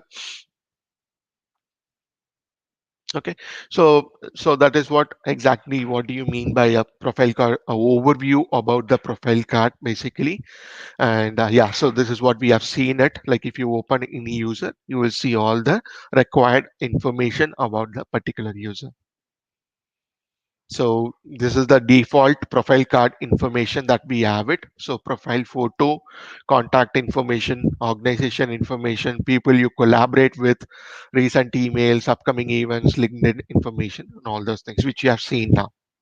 Okay, so and also as I mentioned, what we are going to do is how you can customize this profile card basically by adding some more additional attributes.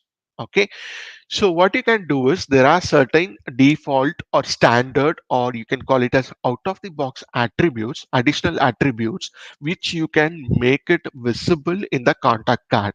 Okay, so by default you will be seeing, for most of the organizations you will be seeing this eight to nine things: email, chat, work phone, company, office location, mobile, these nine things. Okay, apart from that, in case if you want to make a few more attributes to be visible, which are all standard or the available things. Okay, so these are the additional attributes which is available, which you can make it visible.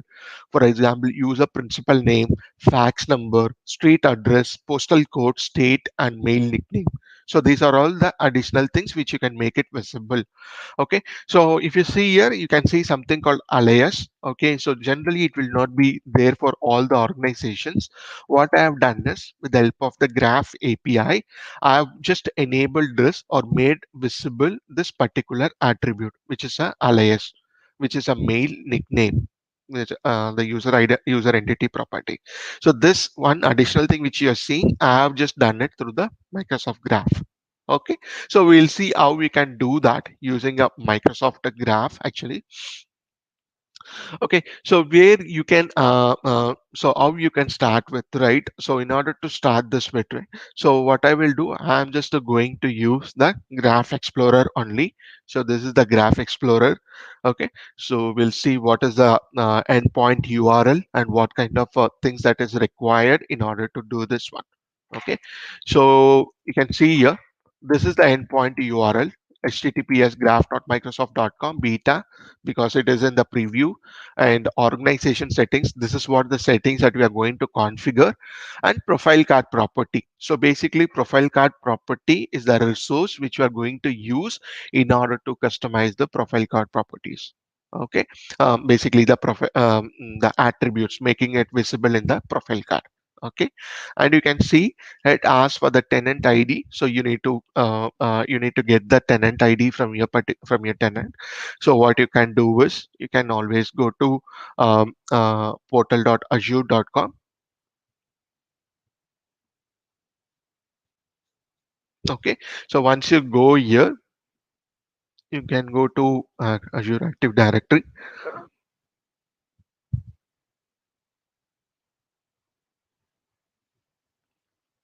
Okay, so here you can see your tenant ID basically. Okay, so you can copy the tenant ID from this particular thing from Azure portal, and then you can replace the tenant ID with your specific tenant ID. So I have just entered this one. This is the endpoint URL now, and the method, if you see, it is going to post because we are going to update something for the profile card property, right? So we'll have the post method, and then you can see the directory property name. So this is the thing that you will be passing it as a request body. So here you can see the standard things are user principal name, fax, street address, postal code, state of provision, and alias. So what we can do is, I already enabled the alias for that. We can see like fax. Okay, so what you need to do is, just you need to replace this with fax. Okay, and go to the Graph Explorer, copy this particular endpoint URL.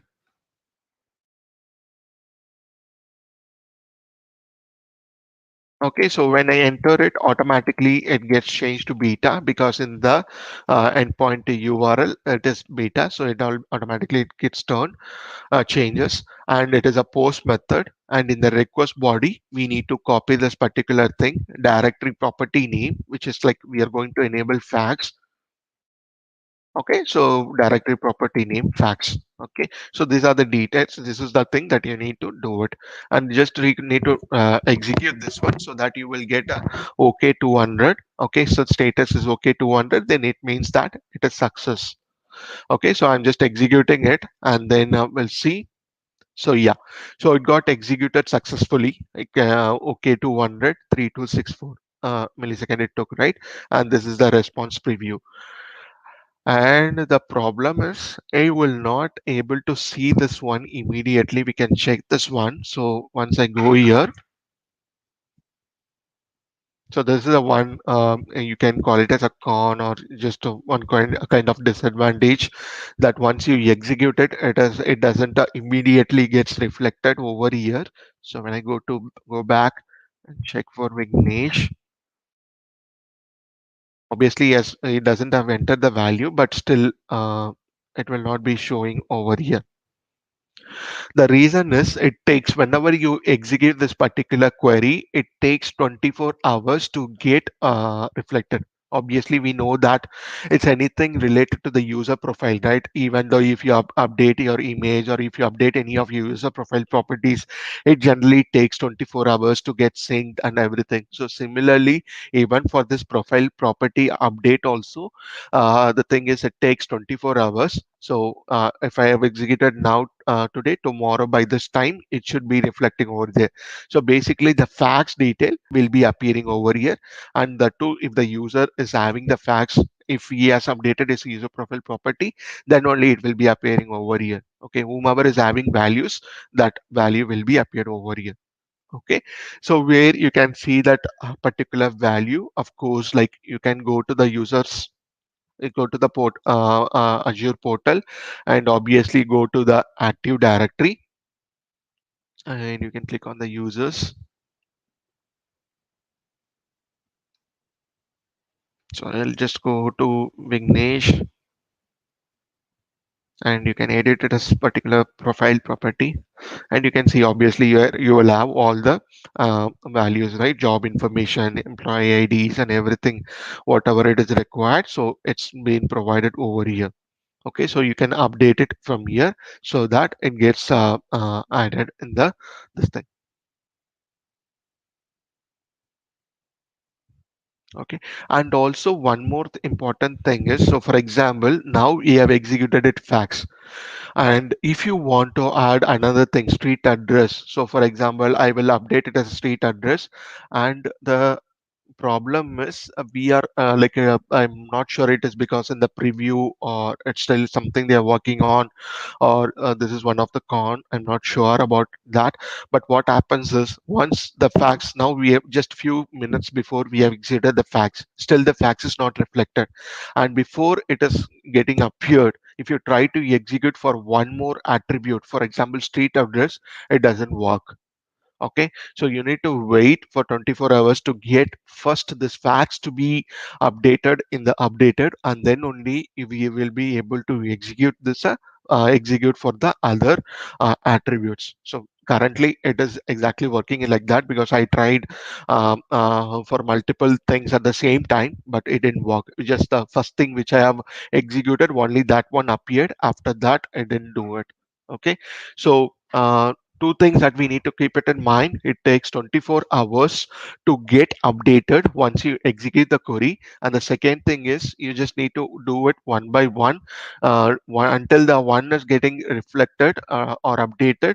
The You cannot execute the other one, and it will not, even if you execute, it will not update it in the profile card basically. So these are the things that we need to keep it in mind, but it is pretty straightforward. You can just enable any of the standard attributes in your profile card basically. Okay, so this is one part. Okay, the next part is like this is a standard thing, and the next part is, okay, fine, I want to add some more additional custom attributes, right? In Azure Azure itself, if you see Azure AD, you have a custom extension attributes, like close to 15 custom attributes are available. We can make use of those attributes, and we can even display those attributes in the profile card also, apart from the standard attributes which are available. Okay, so these are all the custom attributes, like custom attribute 1 till custom attribute 15. So for example, I will tell you, so we have the standard things. Apart from that, I want to enter the cost center, or I want to just add something like a college. I just want to have the college detail, or it can be anything based on the organization to organization. If I want to have something like that, then we can make use of this custom attributes, which is available in the Azure Active Directory. Okay, so we'll see how we can add this custom attribute. Again, it is the same thing. Okay, so it is having the endpoint URL. So this the endpoint URL is the same thing: settings, profile card, properties, and obviously the tenant ID you need to replace. So this will be the endpoint URL. Endpoint URL is same for both standard as well as for the custom. Okay, and you have a post method, same thing. So in the directory property name, what we will be doing for the standard, what we have done, we have given the the standard things. But here in the custom attributes, you need to select either of these ones. So for example, custom attribute, I'll just give it as 10. Okay, and then in the annotations you will be giving the display name. Okay, so it can be anything.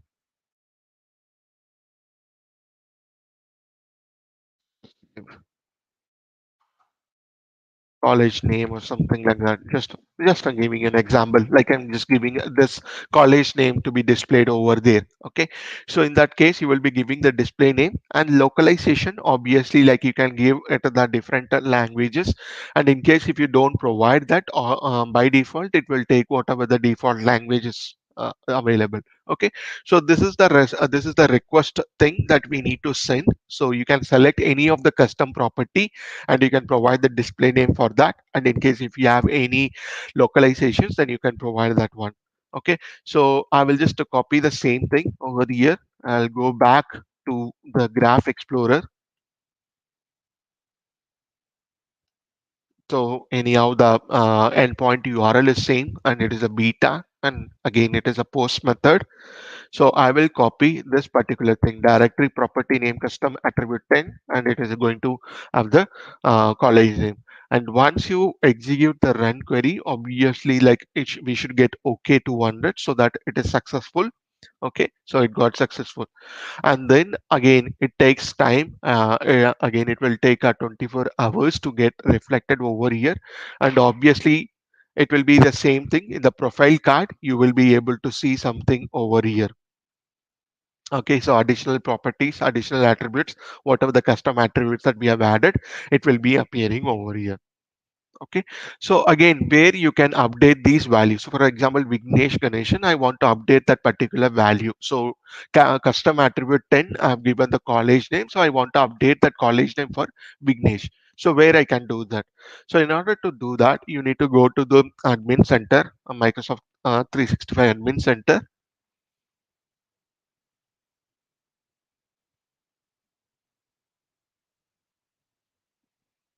and go to the users, active users, and I will select Vignesh actually.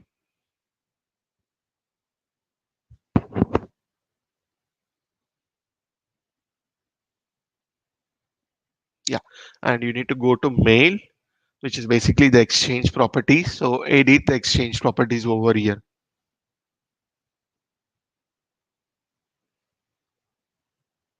So here you can see you have a more options.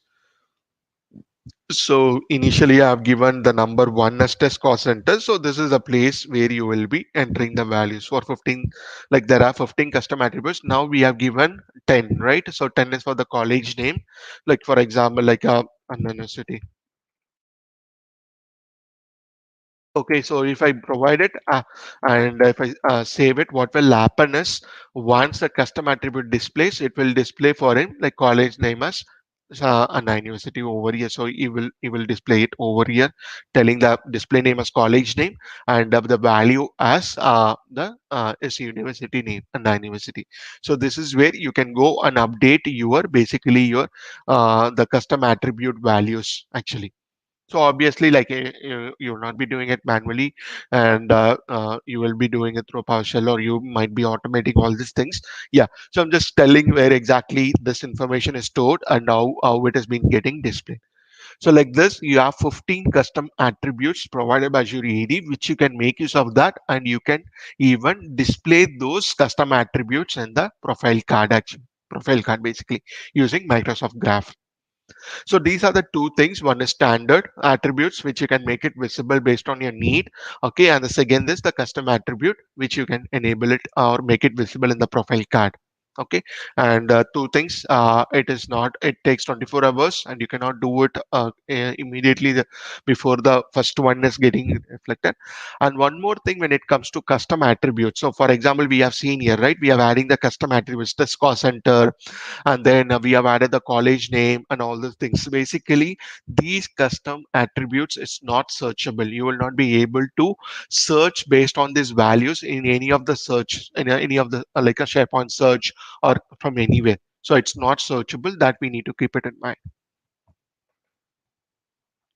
Okay, So coming back to the deck, so yeah, so this is what we have seen. These are the custom attributes and also the graph API calls. So this is basically a beta version, and you have a post method. And then for standard, this is the directory property name. You will be passing it something like this. And for the custom, you need be passing the directory property name, and you will be passing the annotations like display name and in case localization if it is required. Okay, one thing is you need to retrieve the tenant ID based on your tenant thing. Okay, so these are the resources available. Okay, so again, this is in the preview, and you can see like all the details over here. It's there in the Microsoft site. Okay, so you can just see how you can get the tenant ID and how you can add the properties to the profile card, Microsoft Graph thing, and all those things will be available over here. Okay, so any questions? Uh, Thanks, Vijay. It was a very nice session. We have few questions. Let me pick it up from one by one. The first question is from Saurabh. Can we have plugin for external data store for Microsoft Graph? Yeah, your Microsoft Graph connectors are available. Okay, so you can go through that Microsoft Graph connectors in case if you want to connect to the any external data source, or for example, if you have a LOB systems, like if in your organization you have some data source and you want to connect to that this thing, yes, you have Microsoft Graph connectors basically. Thank you. And one more question from him. Is there a possibility to request the user to update information when not present in the card via out of box feature, not by sending explicit mail? Is there a possibility to request the user to update information when not present in the card by out of the box? Mm, Again, like we have to check it, or we need to automate it with we need to customize it. There is no direct out of the box things available, but yes, like we need to do some automation around that kind of thing. Yeah. Okay, thank you. And another question from Saurabh itself. What permission needs to setting change in the Graph API? So for when it talks about a profile card, so when you want to access this Graph API, it's not like everyone can do it. For customizing this profile card, you need a tenant administrator or a global administrator access for this one. Okay, and two more from him. Uh, is the 24 hours gap is due to some batch jobs that required to run on the organization data to update the graph? So, see, it's not basically updating the graph. So, basically, what you're doing is you are updating something related to the user profile property, right? It is always a general thing around user profile. It's not only for this profile card customization. Whenever you update any information related to the user profile, it generally takes 24 hours because the sync backend something backend some jobs will be running. Okay, so that's why it's not we are it's exactly not that graph. It is basically graph is just an API to update the user profile property. So anything related to user profile property generally takes some time. Yeah. Okay, Vijay bro. Thank you. And one more final question from Saurabh itself. In custom No, properties, it is not oh, mandatory. okay. It is not mandatory. It is optional. When you don't provide that, obviously it will take the default thing, or else if you provide it based on the language, it will be picking the language. Okay, brother. So that's all from Vijay. So this is the his Twitter handle. If you have any queries, you can directly ask him. He will be replying you there. And thank you so much, bro. Thank you for Thank the you. valuable Thank you. session. Yeah, Thank you. thank you. Okay. So last we came to the end of the session, and before ending the session, I would like to share a few more things like shout out. So okay, the first thing is this is our meetup group. So please feel free to join this meetup group, and you will be able to get an instant update from us. And We are organizing India Azure Community Conference 2020. Actually, we are not organizing. Other community is organizing. We are also part of this. This is going to happen on November 24th to November 26th, a 3-day event where you can learn more about Azure. So please consider to register for this event. We have the website as well, so you can see the sessions and who all are the speakers as well. And last but not least, so thank you so much for everyone for joining this session and making this session much interesting and asking your questions. And we hope you gain some more knowledge from us. And congratulations to all the lucky winners. Please contact us on Twitter if you have not yet contacted us. And one more thing, we have not yet announced the lucky winners, those who have registered for this event. We will announce that very soon in our Twitter handle. So please have a look on our Twitter handle as well. Okay. And last but not least, thanks to our all the speakers and co-organizers. Thanks to all, and have a very great day. Happy weekend. Thank you.